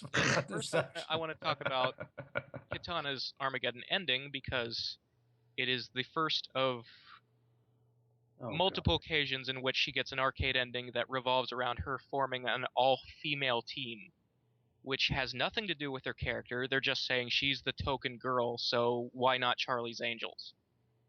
Of all the stupid endings in the Armageddon, most offensive. that was one of them. Definitely one of them. Like, that just shows that they're not even trying anymore, that they've completely given up caring about this character. That was not what just most of the Armageddon that endings they're were like, she's a girl, so, girl team, girl power, woo. But to do it multiple times in a row. Someone really liked that concept back at the studio. I think somebody really just had no other ideas. They just don't care about Kitana. I mean, they don't care or they don't remember. Something of that nature. Maybe. Just remember, every single one of those Armageddon endings but I feel like was written by a horse on crystal meth. Have anything to do with it. But maybe that's just... my hate is killing me. Got some of that hate caught in your throat. Kintaro's Four Swords Adventures, A Living Planet Called Smoke, Cyrax's ending, which made so much goddamn terrible noise. Yeah, I just want to say a little thing about Armageddon endings in general. Nothing pisses me off more about the MK fanbase than when they bring up Noob Saibot's Armageddon ending and say, in his ending, he splits into Bihan and Noob Saibot as if they're two different people. That proves that he's possessed or that there's, it's not him. Not a single ending in Armageddon is worth shit. They are all garbage. They are all non-canon. So shut the fuck up. What started that was the tweets. At the same time, yes, it's a silly concept, and it would be absolutely the best thing to do if they wanted to have their cake and eat it too by making Bihan Sub-Zero and wanted to reintroduce Noob But it's Saibot. out of character. It's out of character. Noob Saibot because that is his personality. And when has that stopped them? That's look fine. At Raiden. Look at Raiden If MK9 your argument story to be as why to split them into two characters is when has X ever stopped the writers from doing something stupid? Fine, that's a fair argument. If your argument for why they should be split into two characters is his Armageddon ending, then die in a fire. Because the Armageddon endings are all out of character. Yes, they're all terrible. Every single one is complete garbage that are contradictory to their characters. Like I mentioned before, maybe it was in the stream last week, or a couple days ago, Kira and Cobra's endings have them both falling in love. In Deception, Kira and Cobra's stories end with them fighting to the death to prove who's a better Black Dragon. So, see, I just view that as evidence of bringing out latent sexual tension between the two of them. Yeah, We've talked about this on the cast. I don't think there's That's how seriously I take them. I think Kira would hate Cobra because he's sloppy and undisciplined, and that's the opposite of her character. Doesn't mean he's not a good lay. He might be. He's got that wonderful blonde hair. Sweep the leg.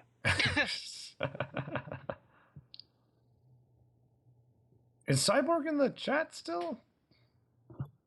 Did he fall asleep on me? I wouldn't blame him. Cyborg has left the building. I hope he's still recording.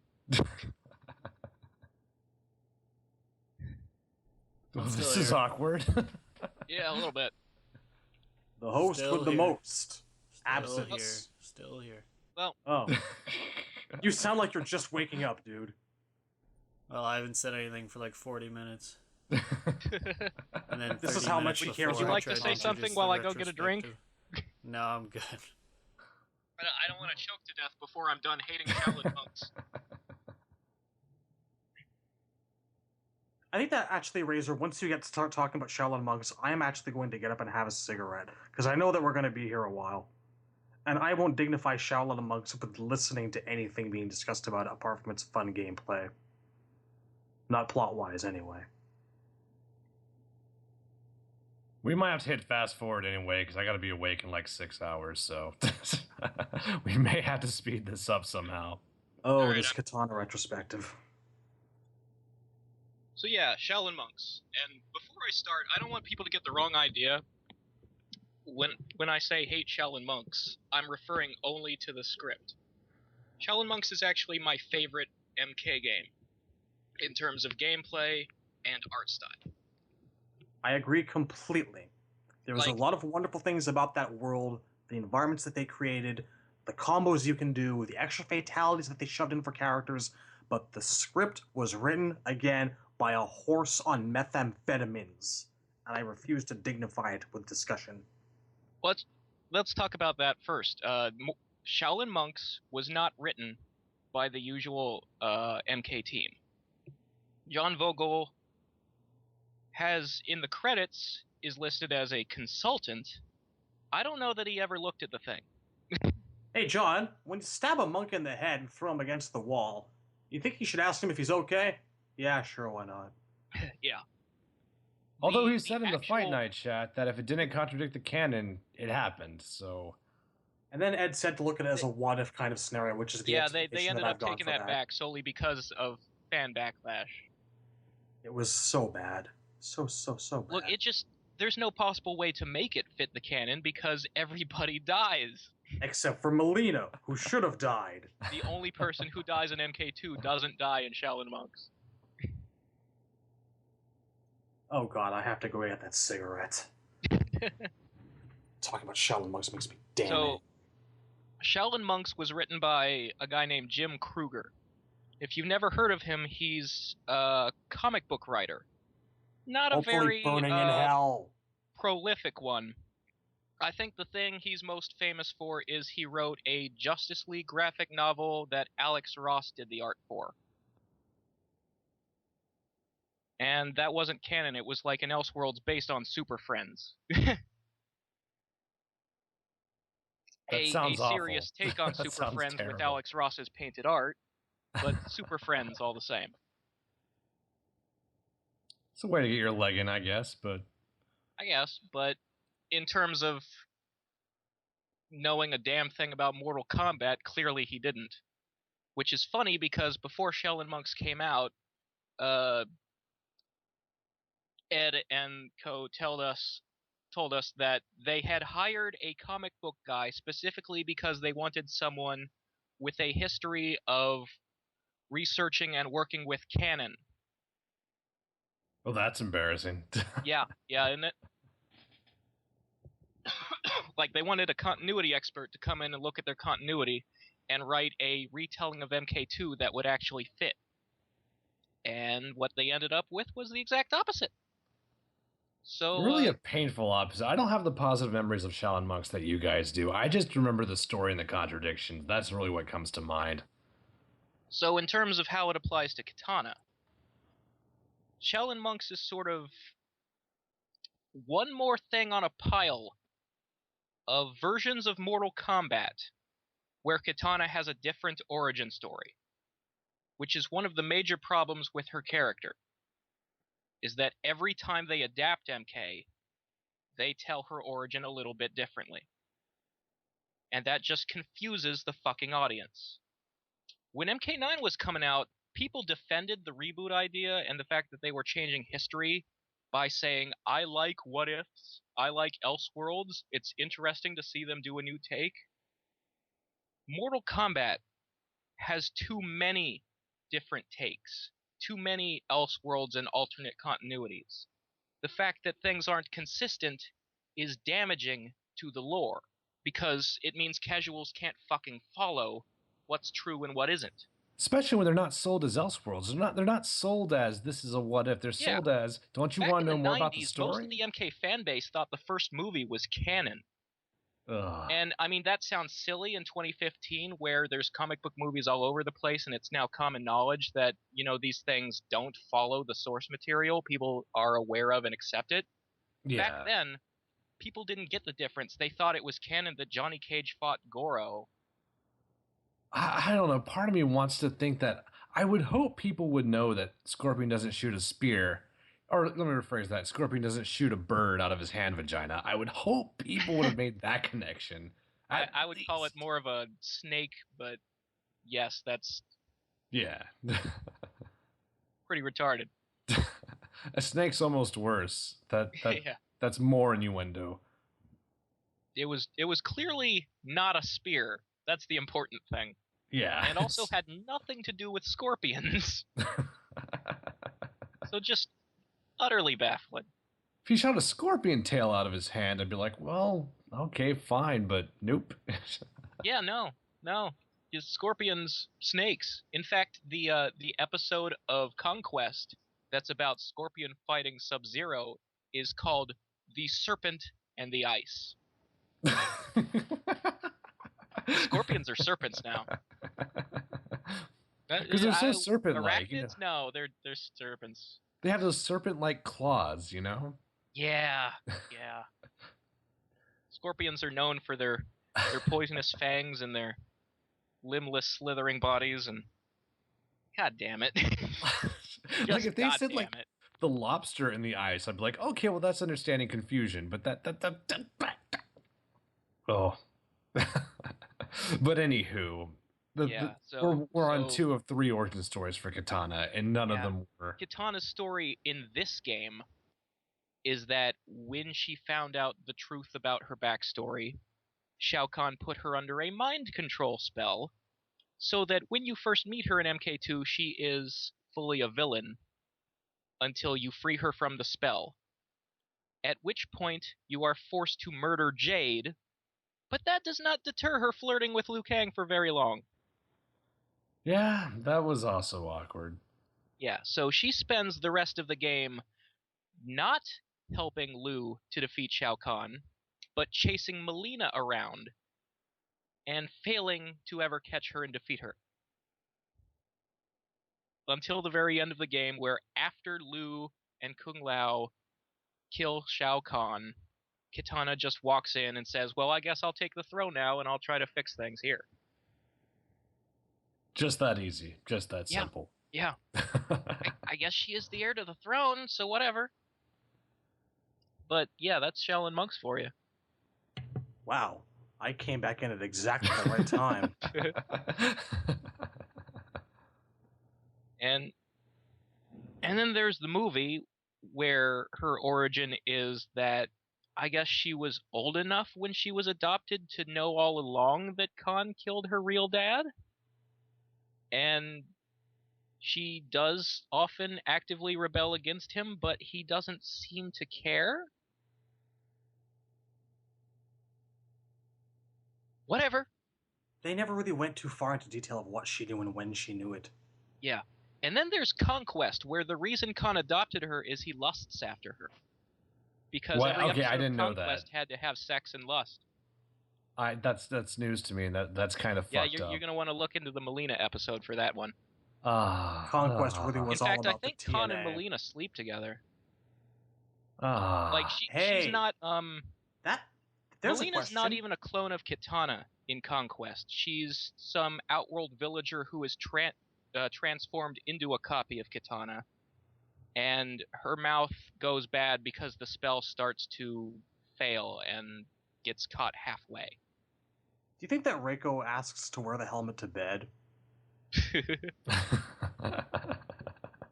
This has been seriously bugging me for like a number of weeks now. I don't know what Mileena would say to that. I really don't.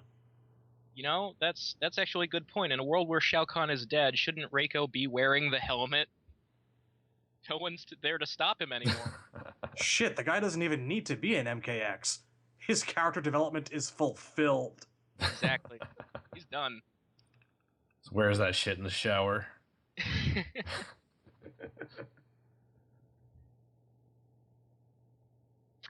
Anyway. Now let's talk about Reboot Kitana. Here we go. Yeah. So, in this timeline, first of all, Mileena hasn't even been born yet. Kitana hasn't yet discovered Shao Kahn isn't her real dad. When we first meet her, she is actively and willingly a villain.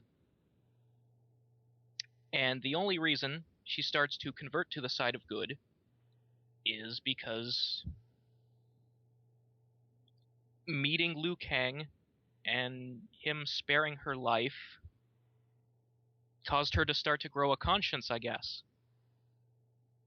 Which Raiden noticed and decided to exploit in kind of a really asshole-ish way. I like your choice of words there, yeah. That's Yeah, Reboot Raiden for you. He knows the truth about her, but doesn't tell her. He says, go here where this evidence is and figure it out for yourself. You see, that was the dumbest part of MK9 to me. The selling the warrior souls to Quan Chi was dumb, but to me, that was the dumbest. Because there was no reason not to say, there's a demon clone of you in a basement and Khan wants to kill you. Why not just say those words out loud? I don't fucking... He could at the very least have gone with her. If he's trying to turn her to his side and cares about what happens to her, why wouldn't he supervise? He moves in mysterious ways. The smartest thing would be to say, don't go at all. Stay with me where it's safe. Offer any kind of fucking protection is my point. Yeah, exactly. Because it gets even worse. So, Kitana goes to the Flesh Pits and discovers Mileena's being created. And she confronts Shang about this and drags Shang in front of her dad because she thinks Shang is doing this, on his own. And it's some kind of, perverted, I want a Kitana sex doll thing or something, I think. And that's where she finds out, no, Khan ordered this clone to be created because he wants to get rid of Kitana and replace her with a version who is a loyal, killing monster thing. Which is completely backwards from the old timeline where Mileena was rejected as a clone because of her mouth, because she was an imperfect clone. She didn't look exactly like Kitana, so she couldn't replace Kitana. She was considered failure and was kept around, rather than gotten rid of, so that, she could at least be useful. But she was always, sort of living in shame and, like, jealous that Kitana was the favorite daughter. It's bad for another reason, because in the original timeline, Kitana was hypothetically plotting against Khan for hundreds, maybe thousands of years. In this timeline, he has no reason to believe Kitana's going to betray him. Yeah. So what the fuck's going on? Kitana was loyal, so why did he have the clone made? The fuck was his end game there? I feel like there's like a missing And why does he tell Kitana? Why does he just admit straight to her face when she wasn't even suspecting this yet? I'm not your real father. Your father was an Edenian king. I feel like there's a missing piece of dialogue there that probably wound up on the cutting room floor, where like he probably knew she'd been investigating him for a long time, started having doubts. Maybe they wanted to keep that in, but they cut it, and it was a major, major loss. That would give him sufficient reason to go, I will never actually be able to raise her as my daughter. I'll make my own. And if that is what happened, it's very disappointing. If there was any evidence, I never saw it. Because the closest thing is Raiden sensing that she has doubts, and those doubts didn't seem to be about Khan.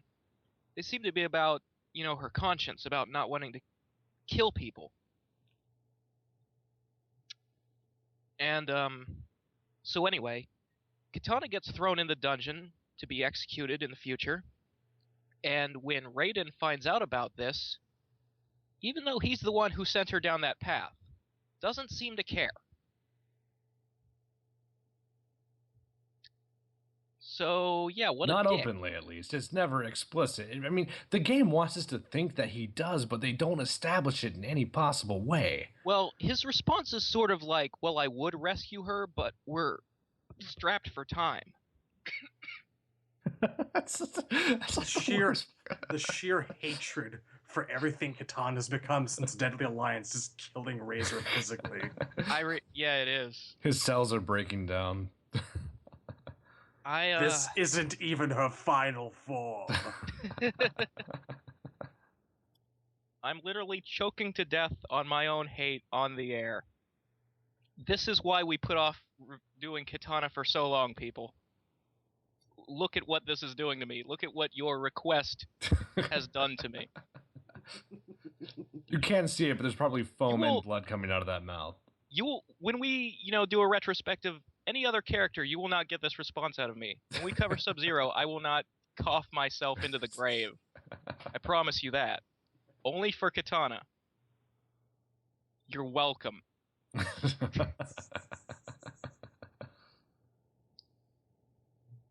So, yeah, the suck parade isn't over, by the way.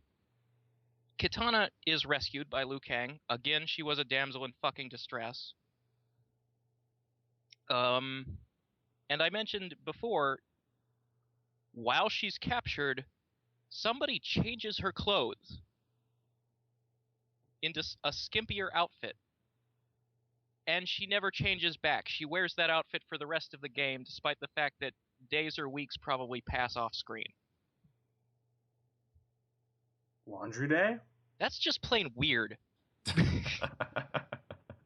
It invokes a weird image. I get that they wanted to work the alternate costume into story mode, but why use that point of the plot for the change? Well, it wouldn't even been difficult because everyone else changed their costumes after the tournament from MK2. Yeah, so when why the not do it tournament with ends her and as they well? go to the invasion, then they could have had her change her outfit. Why did... It would have been so easy. Like, someone decided, before we kill her, let's dress her up in the most embarrassing slave outfit we have. And her response to this is to keep wearing it. It was so embarrassing. She wore it for a fucking year, or however much time transpired between MK2 and 3. But yeah, dude, like fucking, I don't know. I have a little imagine faith. They didn't even think of it. Like, that's just an accident. Make it headcanon. At some point that year, she was rocking those MKX puffy pants. I do like the puffy pants. Puffy pants are top tier. They're all right, I guess. They're both pants and they're puffy. It's like the perfect combination. I do have a better rationale than that. She reminds me of Ibuki, and I think it's a good look. Like, it makes her sexier when there's less skin exposed, because it emphasizes the skin you can see, you know? Mm-hmm. I can see it. So, the never-ending parade of shame and horror that is Kitana's Yeah, story. so, so after she's rescued, she does nothing until she dies. At the hands of her own mother, slowly, after watching her mother rip her best friend's spleen out. And Raiden could have healed her but didn't. And we know he has the powers now. There's no like, oh, that was just a one-time he's thing. used No, them it's twice in camp. established. He can heal mortal wounds. He can heal gods. Fujin had a giant fucking hole in his stomach. Like, he should have been already dead. Raiden healed that shit.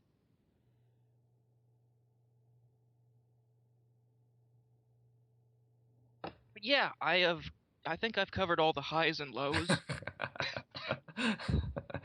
Razor is fading out.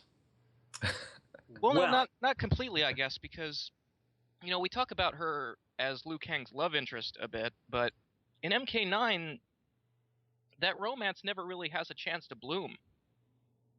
Like, Liu is, you know, very distraught when she dies. They establish that they care for each other, but it never really goes anywhere. It's sort of cut short by her death. Probably intentional as one of the very many plot twists. Yeah, I mean, if you're going for, like, sad pathosy shit, it worked, but in terms of MKX being a game about future generations, it kind of screws any chance of the two most important, the most important love story in Mortal Kombat presumably doesn't get an offspring. They don't all need to have kids. In the game about offspring. They don't all need to have kids, and I'm not even too sure how long it takes but I feel like this couple deserves a kid the most. Do we know how long it takes an Edenian who looks 20 years old when she's 10,000 to hit, like, puberty? We're not sure about that. Do they, like, I don't know, take 5,000 years to, like, hit puberty, or, like, what? That's never really been covered. I feel like that might be a reason. I don't know. There are races in fantasy fiction that live forever, but make it to adulthood at the same speed as a human. Possible. I'm just saying, maybe that's why we're not, or we theoretically won't be seeing them have a kid. Because it might be taking God knows how many centuries to get to that age where it's ready to fight and have its head cut off and whatnot. Maybe, but I mean, it would be half human. True that. True. I don't want another new character, but I feel like if anyone should have a descendant, make it Kitana Liu Kang. I mean, that would, especially if it's a daughter, like that, I think would be much more interesting. I see where you're coming from. I think female characters in general are more interesting on a design level, maybe not as characters. Here's what I think would be interesting. If you had a character whose, you know, his backstory is, my mother is a princess or queen, my father is Earth's greatest hero, I am destined to be a great hero. And then he turns out to be the sidekick. I think that would be kind of cool. I could dig that. It would be such a cliche for Liu Kang's son to be the big hero just like Liu Kang was. But to subvert it and have him not live up to those expectations, and maybe even be jealous about it, like he's his generation's Johnny Cage.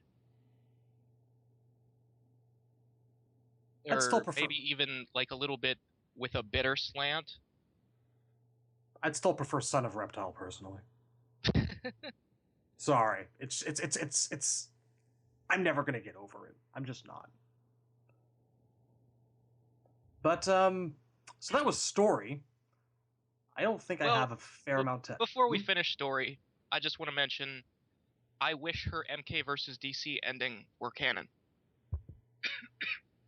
I think I've said that before. Like, I mean, the thing about MK versus DC endings is each character was supposed to be becoming more like a character from the other universe. Like, Catwoman gains an animality, and Joker goes crazy and Kano goes crazy, paints his face like the Joker. Sonya gets a Green Lantern ring. Kitana's story was basically becoming Wonder Woman. Her and the Edenian refugees in Outworld, instead of bringing Edenia back, they move to Shang Tsung's island and take it over, and they rename it Argus Island, and it becomes their new home. I think that would be better than restoring Edenia. Because if Kitana lives on Earth, A, she now lives in the realm that's actually important to the plot, whereas Edenia was always kind of this side story realm that was almost a burden to keep trying to work them in and like have them constantly threatened or taken over all the time. And B, now that she and Liu Kang live on the same realm, you don't have the problem of his MK4 ending where he's all like, I can't marry you because I have to stay on Earth and you have to stay in Edenia. Word. So, yeah, I just wanted to throw that out there. Wouldn't be against it. I left... think of it in terms of future games, what that would look like. I'm just trying to kind of fill in the blanks. Like, if they carried that forward, how would that affect future sequels? That's the only thing that's coming to mind. Hey, I'm not against it, though. As out of left field as a lot of those MK versus DC endings were, that actually was one of the better ones. And I could see it. I like Sub-Zero's a lot. Yeah? MK versus DC's endings. One thing I liked about them was they actually continued where the end of story mode left off. And none of MK9's endings did that, except maybe Johnny Cage's. And that really, really bothered me about MK9. Like, arcade endings have a long tradition, and sure, part of that tradition is some of them just plain aren't canon, but to have all of them be pointless? That's kind of a waste of why even have them? And I feel like maybe with story mode, they thought that was okay, that was a passing... Yeah, but I feel like why couldn't they continue from the end of story mode just to give us some kind of, like an epilogue for each character? And even, like, if a character died in story mode, like, take Smokes. You could, instead of his ending being all like, after Smoke defeats Shao Kahn, somehow his memory returns to him and he realizes he's in an Enra. You could have instead written that as after Smoke died and descended to the NetherRealm, his demon powers awakened and he discovered his true nature.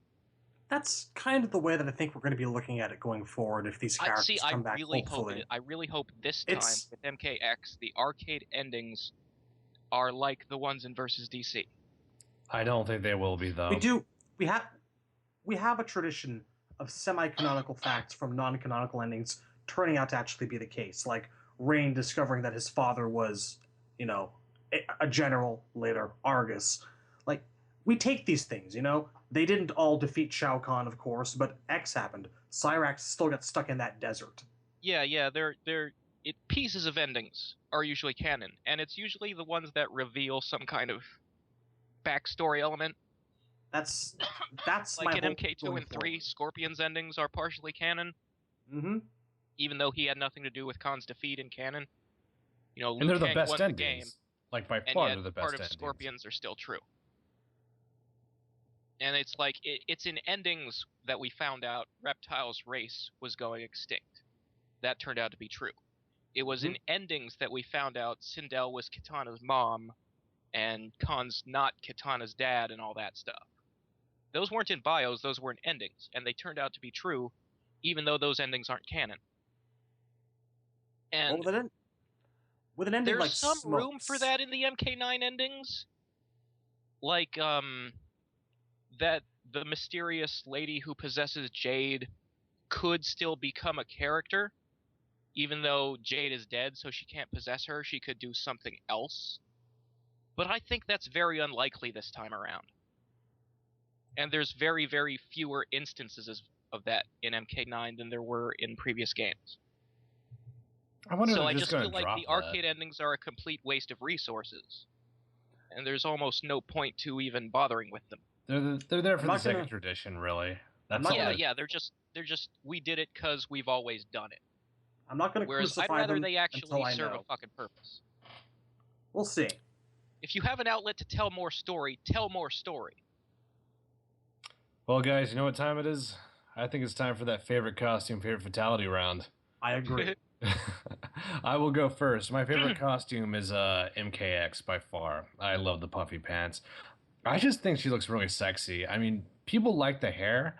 I've always been more partial to Kitana when her hair is out, but I'm letting it go because everything else looks so good to me. I think the metal jewelry elements are a little bit much, but I compare it to everything before, and this leaves such an impression. And the things I like so much. Favorite fatality? What's her second fatality in MK9 where she splits the head open with a fan? I know she splits the head open with a fan, but what else happens to that fatality?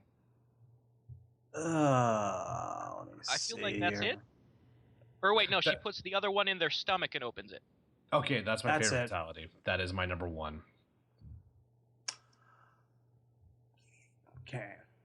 Briefly, my thoughts on Kitana in nutshell form. Razor pretty much just covered her entire history with footnotes and references. I've always liked Kitana passively. In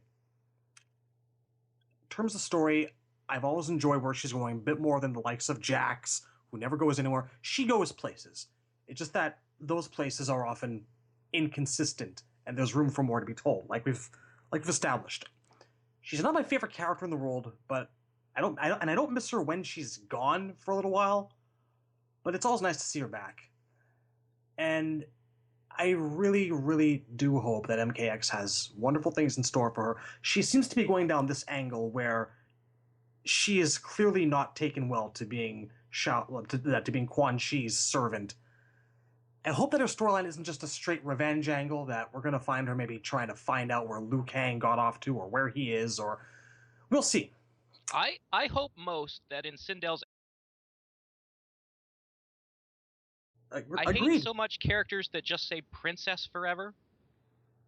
Agreed, but we don't really know what the deal is going to be with Edenia and Outworld if they're still merged. Have I'm we not ever sure. met the king and queen of the Mushroom Kingdom? Princess Peach is clearly in charge. We met Princess Peach's dad in the old Nintendo comics, and he was, no kidding, he had mental deficiencies.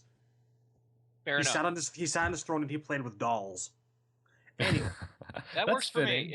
If there's like a puppet king, that makes sense why the princess rules. But okay, in Zelda, other than Wind Waker, where the king is a boat. Spoilers. Sorry. I did not know that. awesome. Yeah, have we ever met the king of Hyrule? Why is it always Zelda seems to be the one on the throne, but she's called Princess, not Queen Zelda? Well, we met his corpse in Link to the Past. Yeah. So that kind of And makes I guess sense. he exists off screen in Ocarina of Time, like Yeah, he's around. in one of the first scenes of the game, like Link and Zelda are looking through a window, Ganondorf is going to meet with Zelda's dad. So in Kitana. some games he exists, but in some games he doesn't. So why is she fucking princess? So this bothers me, historically speaking, across many, many franchises. So I would love to see Kitana finally become the fucking queen, especially because, sorry Sindel fans, I've always hated that fucking character. Apology not accepted. I fucking love Sindel. That's fine. You can live with that. You Sindel can is take it out cool. on me next stream. I like Sindel. Again, not the most important of characters. If I had to choose, I'd always pick Kitana first, but Kitana is a character that I've always loved for sheer gameplay. Like, my fondest memories, or some of my fondest of MK2, are fucking dominating that arcade ladder with Kitana. Or, any other character up to Kintaro, who in earlier versions was fucking impossible, and then you just picked Kitana, and you just did that fan lift, and then he went, must investigate spinny thing, oh no, up in the air! And then and then he died. Because rock, paper, Kintaro, Kitana. That's the way things went in MK2. I like how he does Sounds a Tim about right. Allen confused grunt, but I like it though. It's good shit. Seriously, Try it. Sometimes he fireballs you instead, but half the time he'll stand there and not know how to react to Kitana's fan, and then he'll just walk forward and do it. It's hilarious. But anywho. Props to Kitana, by the way, for single-handedly inventing juggle combos in the MK franchise. Well, Reptile's in there too. Reptile had a legacy of juggle combos. People mostly remember the air fan juggles. You can make a case where that was possible going back to MK1, but Katanas were the first that were really elaborate, really crazy. Everyone remembers the first time that they saw a fan lift, jump kick, fan midair, square wave thing.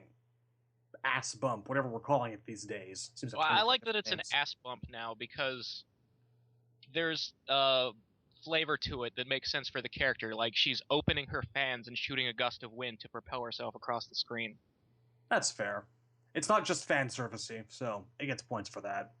The square wave just really never made sense. It's like, oh, they Sonya go up and then they can go fly forward. like Superman. Technology. Why? Fan service? No one? Nobody? I get it. I'm just trying to no-sell it. But no, definitely had a bit of fun with her in MK9, although I never put in the time to really learn her combos properly in comparison to Sector or Smoke, because it was a lot of work for, if I remember right, relatively little payoff. She had big combos, but they did average to piddling amounts of damage. It depends what you consider average. Like, she didn't have, like, the Cyrax or even Nightwolf, like 38, 42%. Well, no, I think she did, actually. I think she did have 40% combos now that I think about it, that were meterless, but it was just I never played her. It was just the notion of the effort that you put in versus the reward, because with Sector, I can get off 35% without breaking a sweat, 6 hits or something like that. But you have to spend a meter, though. You still have to spend that meter to do it, though. Not always. Anyway, well, normally if I play Sector and I'm saving meter, I'm going for my full 49% damage combo. I go for the full X-ray, but I'm giving away my secrets. Anyway. But no, Kitana, from what I remember, you had to really work to get like 13 very possible hits in, and you'd cap off at like 25% damage, maybe. Something like that. I might be remembering wrong. I remember her combos being more effort than they were worth it to me in the end. So I liked her. But she was never my top choice of a character, although she was a hell of a lot of fun to play. Now, costume-wise. It's a really funny thing. I want to say MKX because I think it is clearly the best she's looked in a very, very long time. If I said MK2, which is what, the 10-year-old kid who still lives inside of me wants me to say, I'd be blatantly insane because there's just not a lot going on there, although I do like the fact that she's a simple dressed person who's out to kill someone. She looks like an assassin in MK2. No frills, no fuss, no muss, just a pair of fans, a mask, some tights, and an attitude. Far cry from being over-designed as she was later on. Kitana and Mileena's MK2 design are literally the Daredevil villain Elektra in different colors. Yes, this is absolutely true. But that looks good, though. But it was functional. Yeah, no, I'm not complaining. I'm just saying that's the influence. It was functional. The less about her MK9 looks, the better. I don't know. And you know what? When we did Mileena, I think I said that the ultimate MK3 costume was my favorite look for Mileena. Not so for Kitana. I just find that like Mileena's shade of purple works better with like the corset than Kitana looks in blue. Look at me all being picky about colors and shite. But yeah, I guess at the end of the day, I'm going to probably say MKX is her best look yet. I see where you're coming from, though. I it's think really you're hard to something choose. There. It's really hard. I think in terms of apart from MK9, I don't think she's ever really had a terrible look. In fact, I really liked her MK vs. DC Universe outfit, though. That one doesn't get a lot of respect. It's okay. Slightly frilly, but not too much. It's not over-designed. I do think the UMK3 female costumes do fit some characters better than others. Like Jade, I think it makes a lot of sense for Jade. Hell yeah. I think her personality lends itself well to that costume. Definitely. All right, so I'm undecided, I guess. Probably MKX in the long term. I think I need to see it more in action, though, before I could really make that call. Watch her in story mode and shite. Fatalities. My absolute favorite Kitana Fatality. That is, I think, for me, going to go back to MK2. The original inflating, exploding kiss of death. It was just so nasty the first time you saw it, you know? Oh, Sonya lit them on fire? Look what she can do. It was gross. It was just... Won't argue that. That pop sound effect, that low pop, boonk, as they just came apart at the seams. They never really did that justice as much as they tried to in later games. The way they did it in Deadly Alliance, it was all polygonal and shit and all these jaggy edges. It didn't look right. Although I have to give them points for trying. If they tried to do it in 9, they could have pulled it off because it's the same effect Reigns uses, and I like how Reigns looks. Yeah. Yeah. I would have loved that. Didn't go down that route. Wasted opportunity. But I do hope it comes back again someday. If she has to have a signature fatality, I would very much like it to be that. So that's my thoughts on Kitana. Always love her.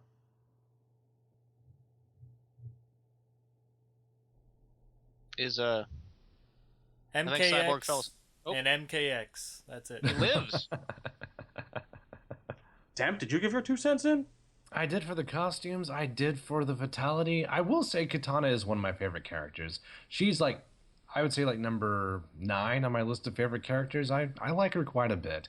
Like, in terms of females, I don't know. I really like the idea of someone who's been alive for 10,000 years and it hasn't gone her way for like 9.8 tenths of it. Just, it's been a long journey, and she finally found her gateway out of her situation after. It's just a game of patience. I like that. I think that's really cool, especially like when she lived a life as 9.99 tenths of it. Yeah, it was a brutal walk, but she did it, you know, and I think that was really cool, and I think that makes her a really good match for Liu Kang, because you have Liu Kang, who is, you know, supposed to be just this pure, compassionate soul, and you know match him up with this wounded, broken character. And I think if anyone was capable of healing Kitana, it was that compassion and the optimism of Liu Kang.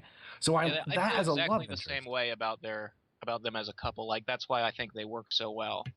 Yeah, Agreed. it's interesting. It's something that would be fun to watch. Like, if there was like, if you had a story, if you had like an episodic side film of just their love interest and did it all anime style, I would actually kind of want to watch that. I think that would be interesting to see that development, to see that change in the character, and to see how Liu Kang deals with that. That would be interesting. And I mean, she's sold as this kind of, you know, stone cold assassin, and that is interesting to me, but it's never been what I loved about her. It's always been the sort of the recovering soul is what it's kind of why I like Li Mei, to be honest with you. Only Li Mei is much more compact. Well, Kitana's never really been stone cold. Like, even when she was introduced, she's more like, it's more like I've seen some shit style wisdom. Calloused might be a better word.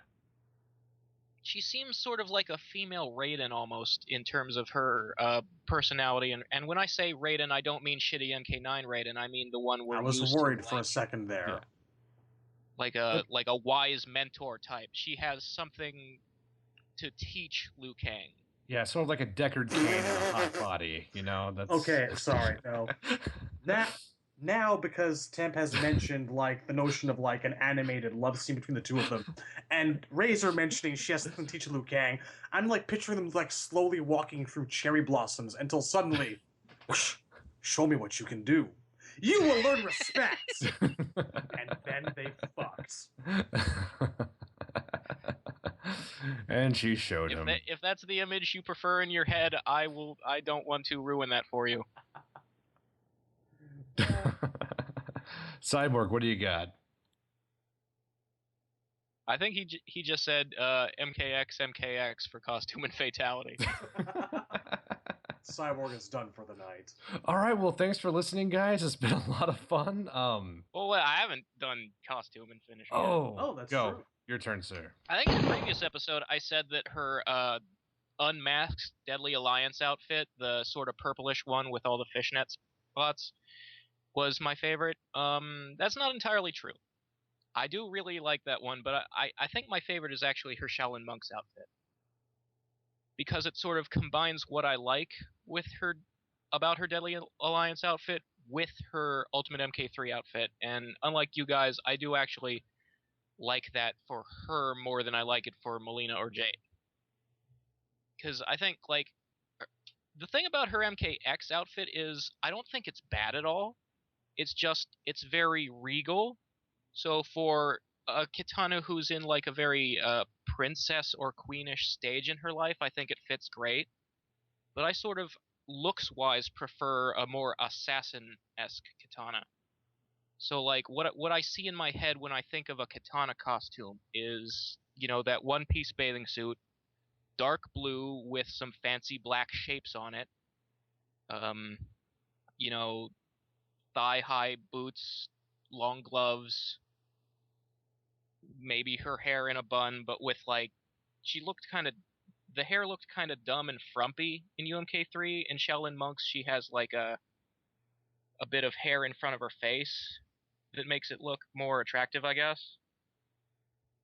And, like, I like that they gave her, like, the boob window, the little diamond on her chest. They put the mesh material there. I think it looks kind of classy that way. So I think, yeah, her Shaolin Monk's outfit's my favorite. And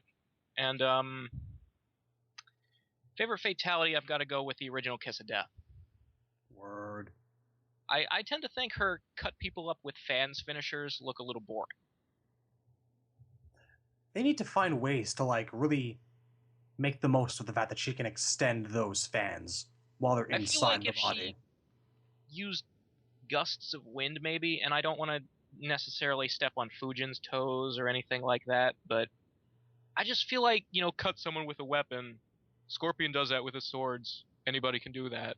Baraka does it 5 times before breakfast. Just because it's a different weapon doesn't make cutting people with a weapon any less generic. I still think there's some style points there, because when I think of an assassin, the head chop always looked good to me. I always thought it had some charm. I don't know. Maybe if they could, I mean, she throws them and they spin, they could do more of a Kung Lao-ish thing with the way she kills people with them, instead of always just swinging them like in her hand. You know what? Well, honestly, that's a really good point, because, you know, for, like, every time she throws those fans, the animation in most games is them, like, digging into them a little bit before they fucking fly off elsewhere. You know? She should be able to fling those things at such a circular speed that they act like Kung Lao's buzzsaw, to an extent. That would be nice to see. I'm not against it, but, I mean, I feel like if she cuts someone, she's stepping on, you know, say Baraka or Scorpion's toes. But if she throws the fans, now we're stepping on Kung Lao's toes. That's true. Yeah, but Kung Lao has something she doesn't have, in that he can make his hat spin in place like a buzzsaw, and that seems to be more and more frequently what his fatalities are all about. Whereas if she was just flinging it and it, you know... And he has peaceful intentions. Yeah, he's a pacifist. He non-violently chops you in half.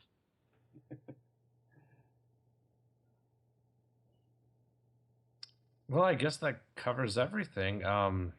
Yeah, I think we're finally done. Well, like...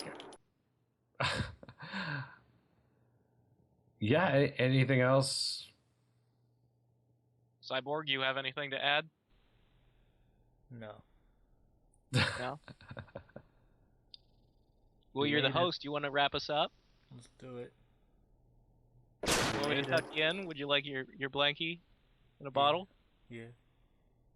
Teddy bear? Am I hearing, like, the sound of, like, bullets being loaded into a chamber and, like, shots being fired? What's going on over there? Is there, like, an air gun? I'm hearing, like, Russian roulette, like, right up next to the mic? What's going on here? Yep. Definitely taking shots with a rifle. I don't think Cyborg likes Kitana, guys. She got about an hour and 20 minutes than I would have cared for. I'm glad you got everything out. She shall never be mentioned on this podcast ever again, and if she is, it'll be too soon. A little harsh. Whatever you got to do to stay sane, buddy. And that'll do Almost it for episode killed me. 16. I'm not necessarily willing to go back. So, yeah. Later, guys. It's finally, it's no longer something to dread in the future. It's behind us now. We've done it. I'm gonna live. Road to recovery starts now.